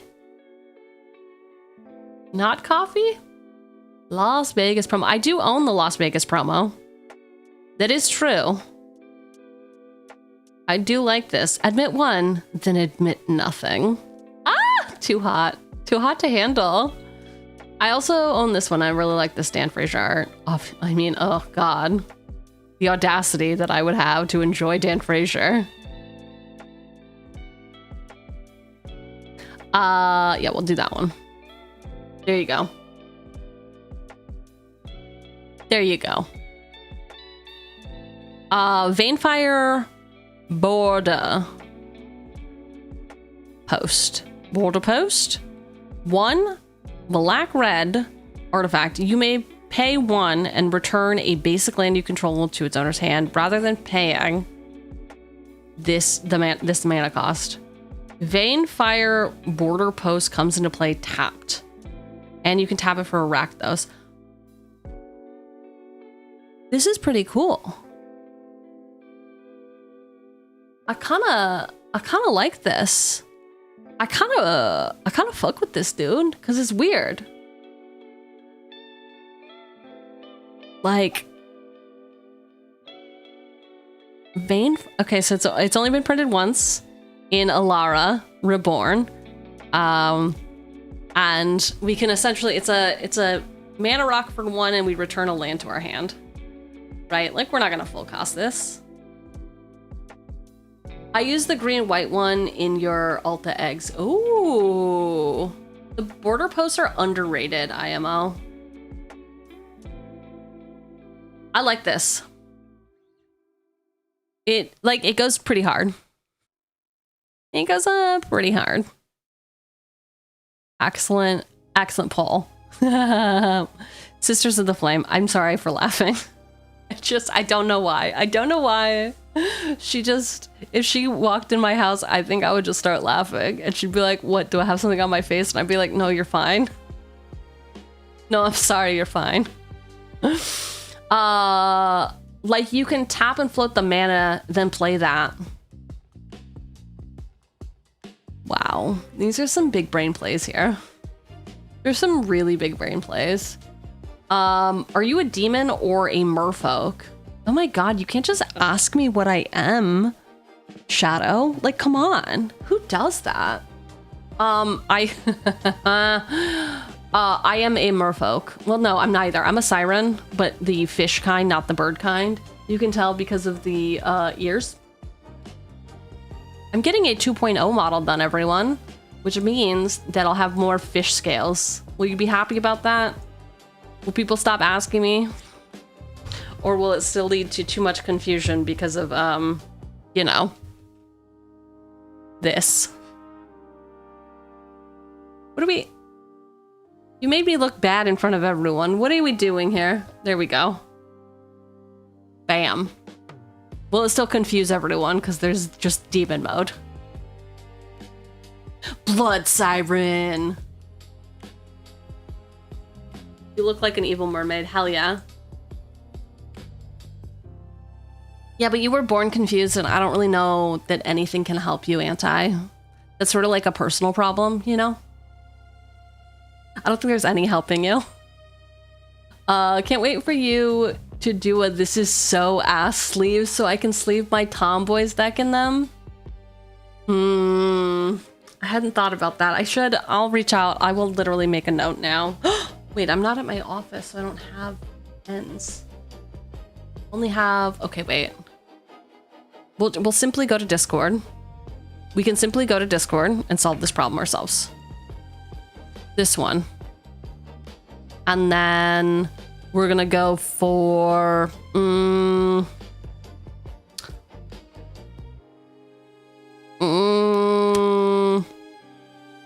Hey, Cheugs. Remember to make sleeves from Jank Mats. Okay, cool. I'll remember now. I put it in announcements. That won't be confusing at all. Everyone will be like, yeah, leave yourself personal notes here. That's fine.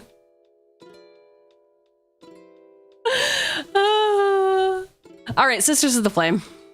1 red, 2/2. Tap, add a red to your mana pool. Play this ability as an interrupt. What? All right, so she's a dork. She's an expensive dork, but is she a hottie? Is she a hottie? Yes. She is a hottie. Oh my gosh, look at the color grading on this. Literally too hot to handle. My LGS gets stuff from Jank Mats, and that's actually how I found out about you. I was actually I recalled that somebody had said that their LGS was getting Jank Mats, and I did not put 2 and 2 together that I would have been involved in that at all. Are my playmats now at an LGS, or did you just find out about Jank Mats and then you went to their store? I assume it was you. She looks like she is from Twin Peaks. Yes. Like one of the dreams. Shit in Twin Peaks is so... Oh, it creeps me out, man. Creeps me out. And then I pinned a message. Great. Yo, Carol, what else? Welcome in. Okay. So we have got some stuff to figure out. 1, edict effects. 2, any sort of land base. Does anybody have any ideas for a land base? Probably a swamp would be good, right? Swamp. Oh my god, swamp. Yup. And then maybe a mountain.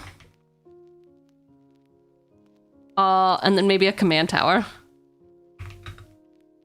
I heard those are okay. I heard those are like pretty okay cards for commander. A lot of mana rocks. Coin of Mastery gets better. If there are a lot of mana rocks. let's break that down for my tiny little brain. So Coin of Mastery is an artifact. Each creature you control enters with an additional +1/+1 counter on it for each mana from an artifact source spent to cast it. So not even just the treasures we're cracking. We're talking about mana rocks. I like that. I like that a lot. Bazooka Bog, dude. If we could bog somebody, if we could bog Puppet with his Reanimator deck, bruh. It's all over. Bazooka Bog. I feel like you're getting a little too greedy with Uraborg, though. No? Oh my god, wait, is Uraborg gonna be in the Borg deck? Why are we... I know why. Because that's my hotkey. My hotkey to test if this thing is on.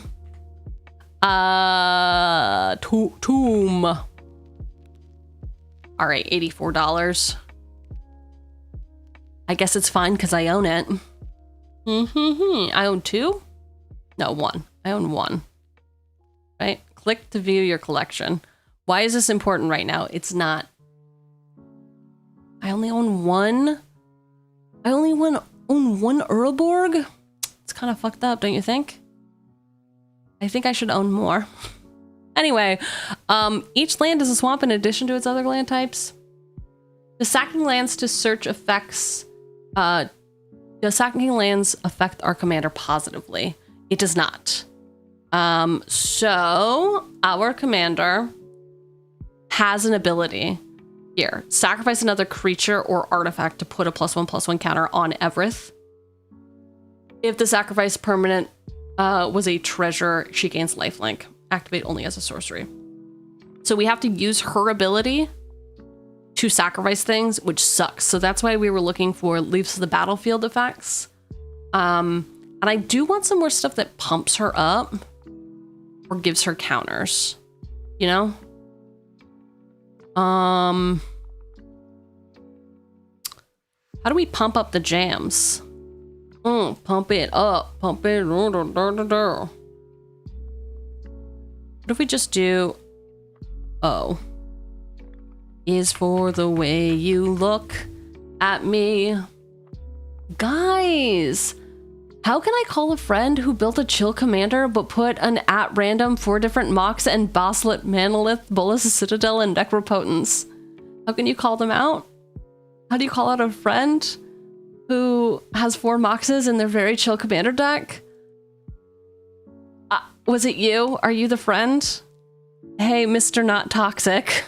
Are you maybe the toxic person? Spill milk on them. Eat their cards. Simply eat their cards. Yeah, so like truly, I think it comes down to people's definitions of chill are very different. I think assuming positive intent is always better for you. Is always going to be a little bit better for you than assuming they were trying to be malicious in it. But with that said, it's better to have more specific Rule Zero conversations to prevent things like this happening. So instead of being like, what are you playing? Oh, I don't care. Were we talking about this or was I reading this the other day? Of like, it's always the commander players who are like, oh, we don't care what bracket we're playing, that are always the worst and everyone leaves salty. Like, you think too much? No. It's too much, I think. Yes.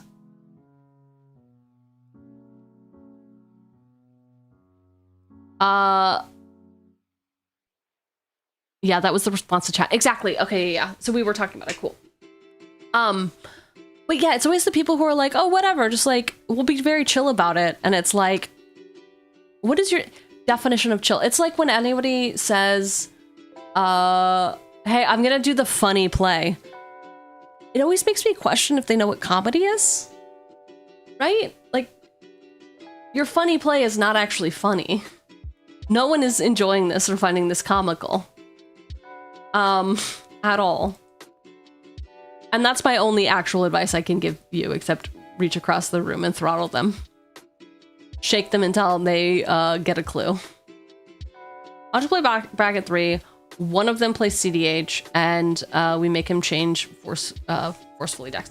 Yeah, I mean, that's the thing. You can also, like, let him borrow one of your decks.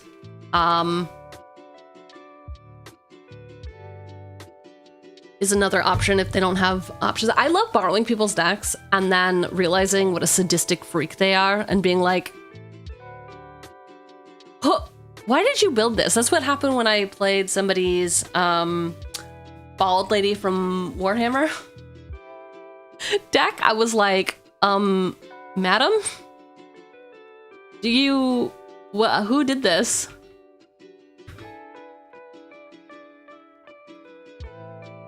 We got another wreck for Sadistic Glee. 1 black. Whenever any creature is put into a graveyard from play, put a +1/+1 counter on enchanted creature. I love this. Yes. God, whenever any creature. Yikes. It's going too hard. I think that's maybe going a little too hard.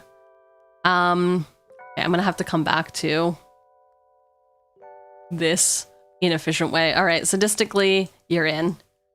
And we also had Eternal Thirst.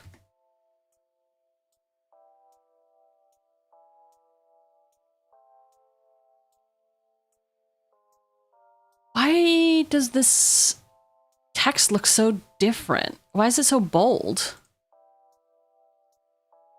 Yeah, why is this text bolded here? Jumpstart, what were you thinking? What's happening? 1 in a black for this enchantment-aura. Enchanted creature has lifelink, and whenever a creature an opponent controls dies, put a +1/+1 counter on this creature. This is insane. This means we don't even have to have any treasures. She's just got lifelink. She just has lifelink, and when she dies, we win the game. Is that not how that works? How goes the build? The build is good. How goes the stream? How was it? Is this still happening? I had to open another tab.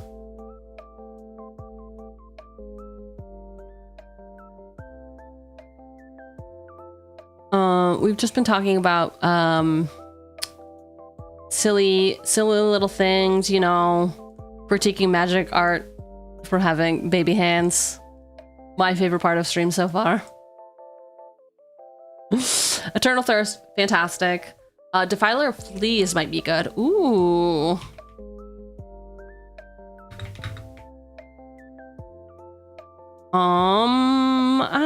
Flesh. That's flesh. Defiler of Flesh. 2. Black. 4/4. I don't... I'm scared. I'd like to go home, please. 4 mana for a 4/4 with Menace. As an additional cost to cast black permanent spells, you may pay 2 life. Those spells cost a black less to cast if you paid life this way. This effect reduces only the amount of black mana. Whenever you cast a black permanent spell, target creature you control gets +1/+1 and gains Menace until end of turn. This is crazy. She tried to name all of the Overwatch characters. It went as good as her guessing, which states where we were. Yeah.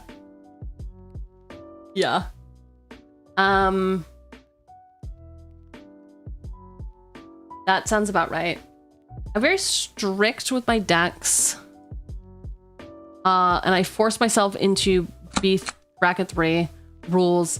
It happens that they became salts about my deck because it's a reanimator that has like 2 years of development and is also very synergistic, but is 3 GC and 0 combo.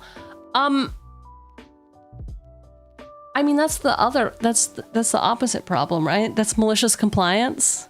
I have tuned my deck so well to fit exactly within the rules of bracket 3. But like, is your deck too stompy? And is the embodiment of your deck, I win now? Did you build it? Being like, I'm gonna be oppressive? I mean, there's nuance here, right? Like, what's everyone's definitions of chill? I told her I needed to be unmodded if she got my state wrong. Oh. And did that work? Is that why you're here?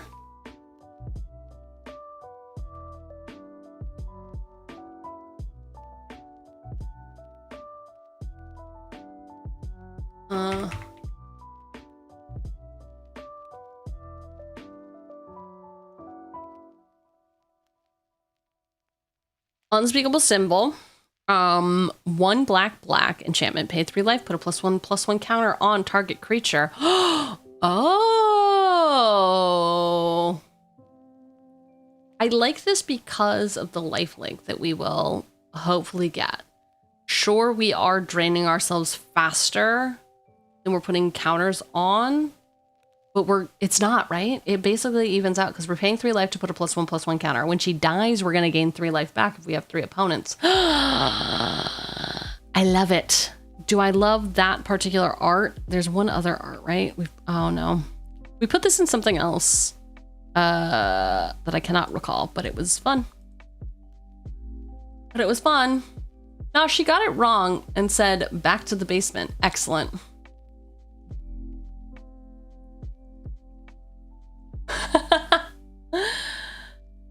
Raz, that's a good question. So is the deck a I don't want to win, I just want everyone to suffer?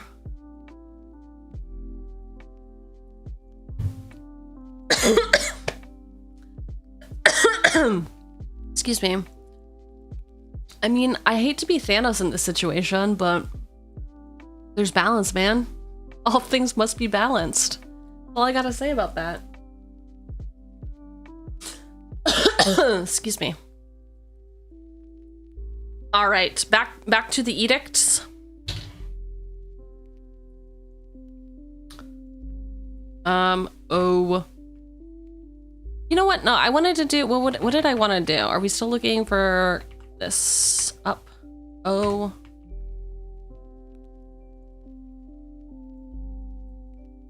Really liked Unspeakable Symbol. Domenia. Okay, wait, this is Agent of the Shadow Thieves. We haven't looked at this background yet. Tiny Hands Rev? No. She's Tiny Hands Rev. Have you not seen her? She's got the world's smallest hands. Have you not seen Rev? It's a very sad thing. Oh, my. Why can I not spell tithe correctly? There we go. Look at this tiny hand. Oh, you can't see it yet. Look at this tiny hand. You cannot unsee the tiny hand once you see tiny hand. Normal hand? Itty bitty tiny hand. Itty bitty tiny hand.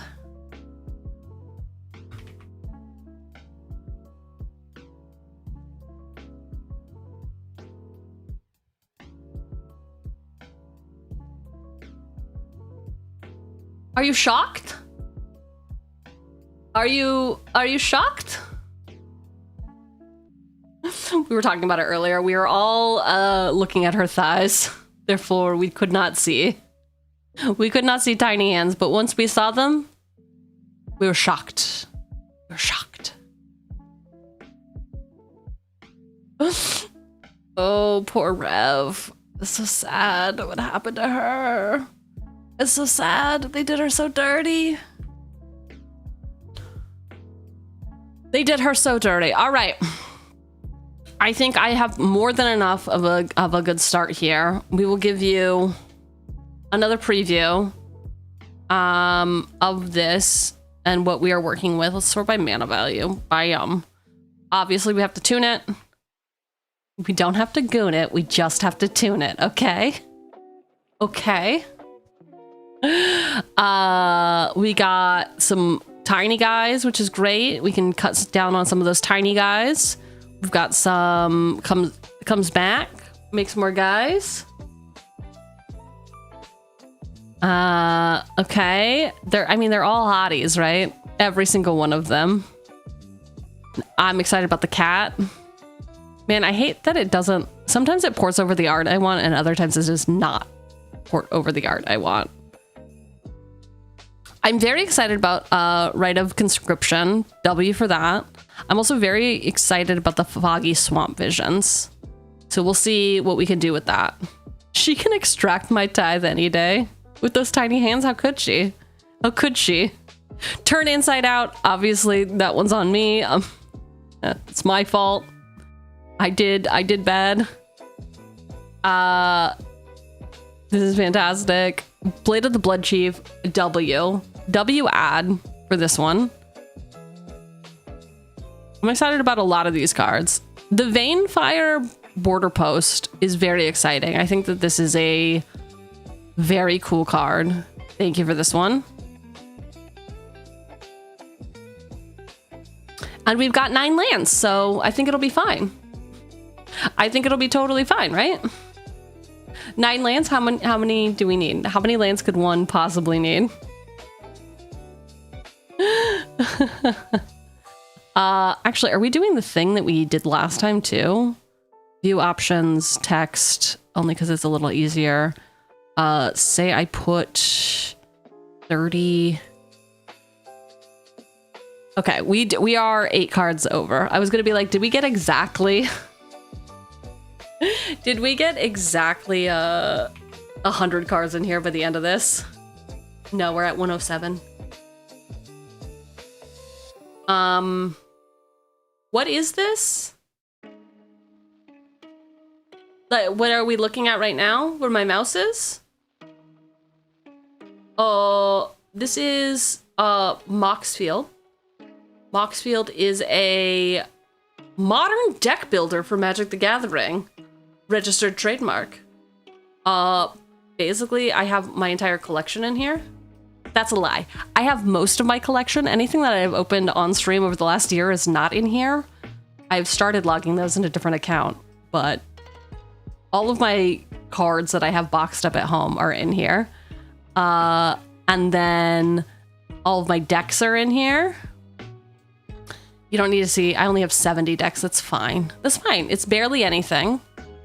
But it's a great place that if you are building a commander, like what we are doing now, you can come into their, I'll show you again, Explore, Decks.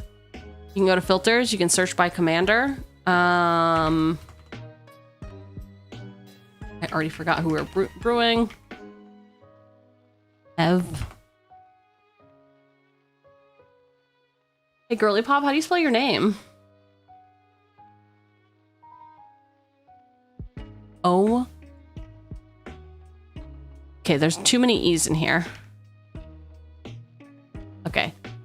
There's our commander that we are building, save filters. I usually go into most views or most likes, and then I'll look for ones with primers on them.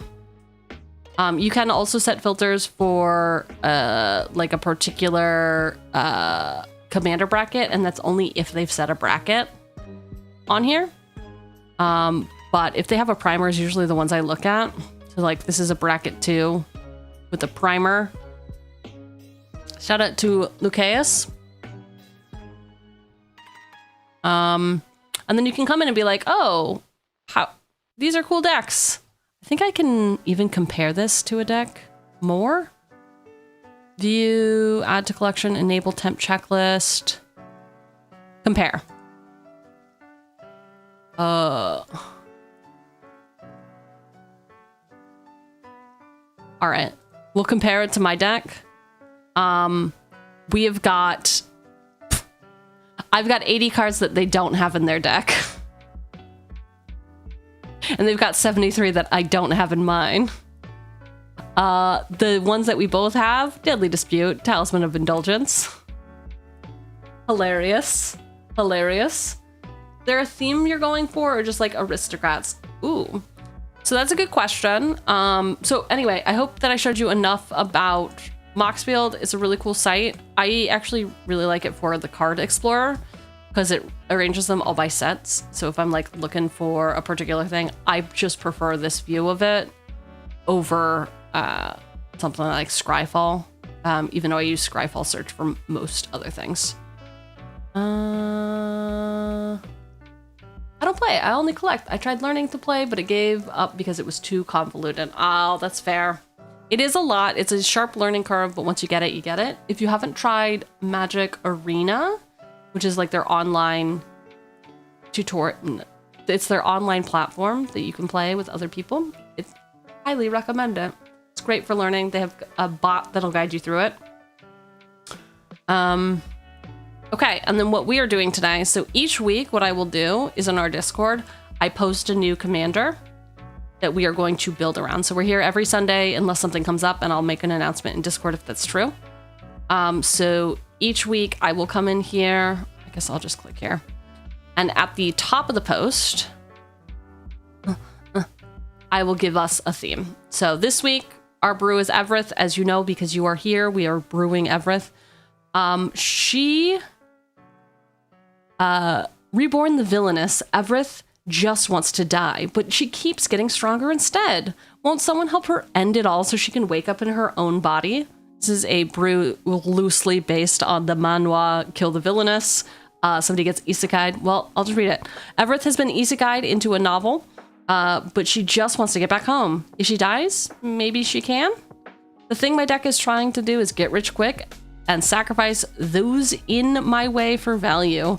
Early game, I want to create treasures and get creatures with leave the battlefield triggers so that I'm set up to kill the villainess. And I will win by, making it out of this isekai story. Dying, dealing massive damage to opponents, and laughing maniacally.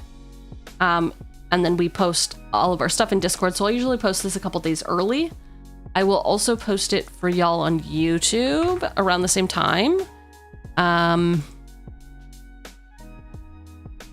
On posts. View my channel? View my channel? I am? Oh, thank you. So under posts.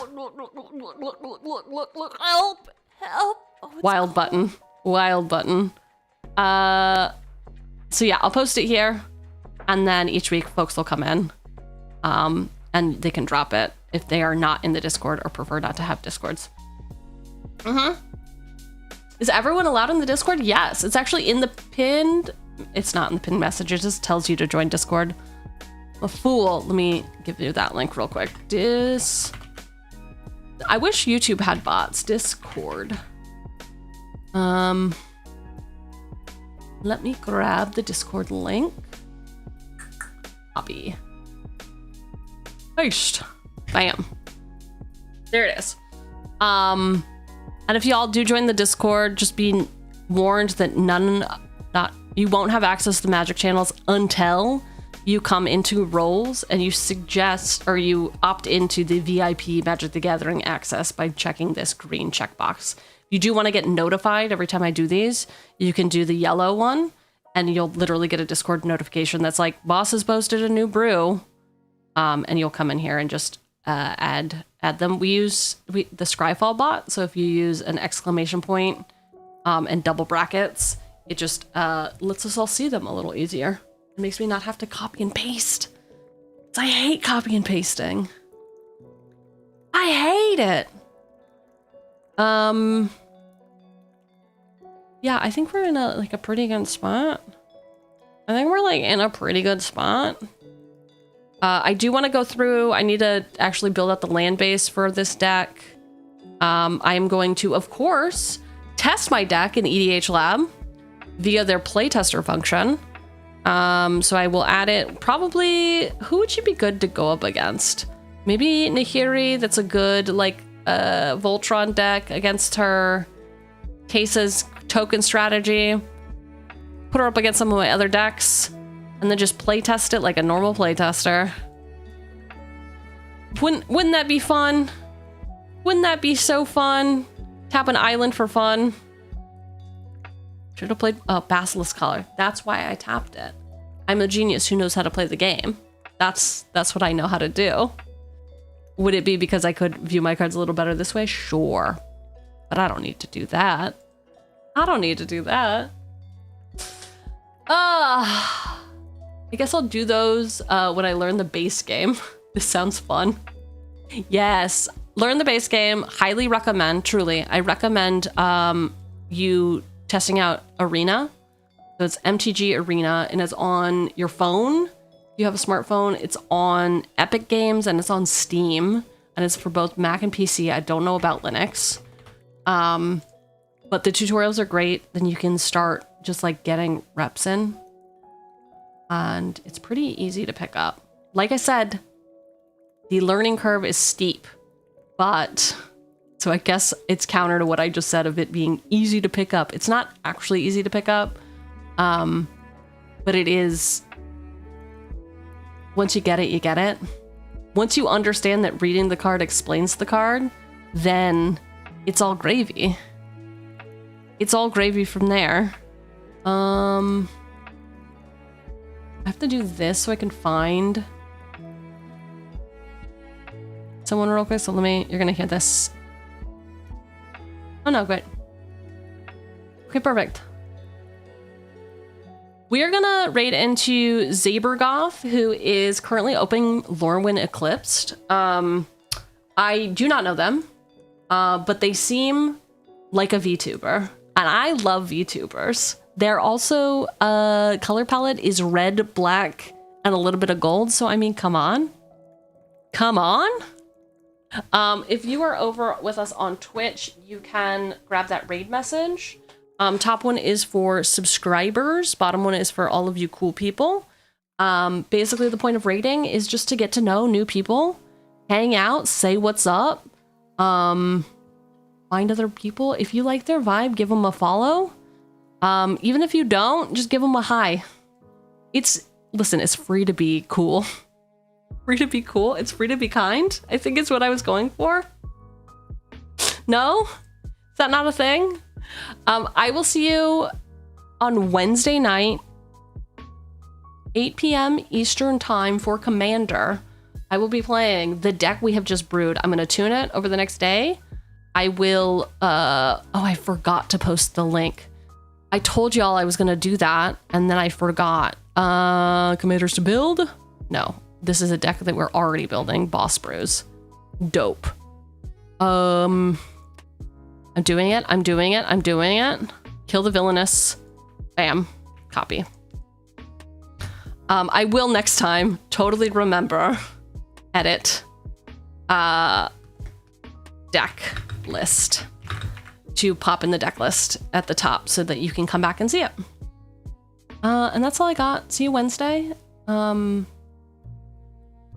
Be kind to yourself and each other, but most importantly, get back to work. Bye. Goodbye. Man, how much? What? Hey Siri bot, what are you doing to my? What is happening over here? Oh no, the robot. The robot heard me. She won't shut up. What's happening? The robot! Thanks, everyone. I need a playmat of the ending screen. Oh, I can ask if we can get this merch. Let me see.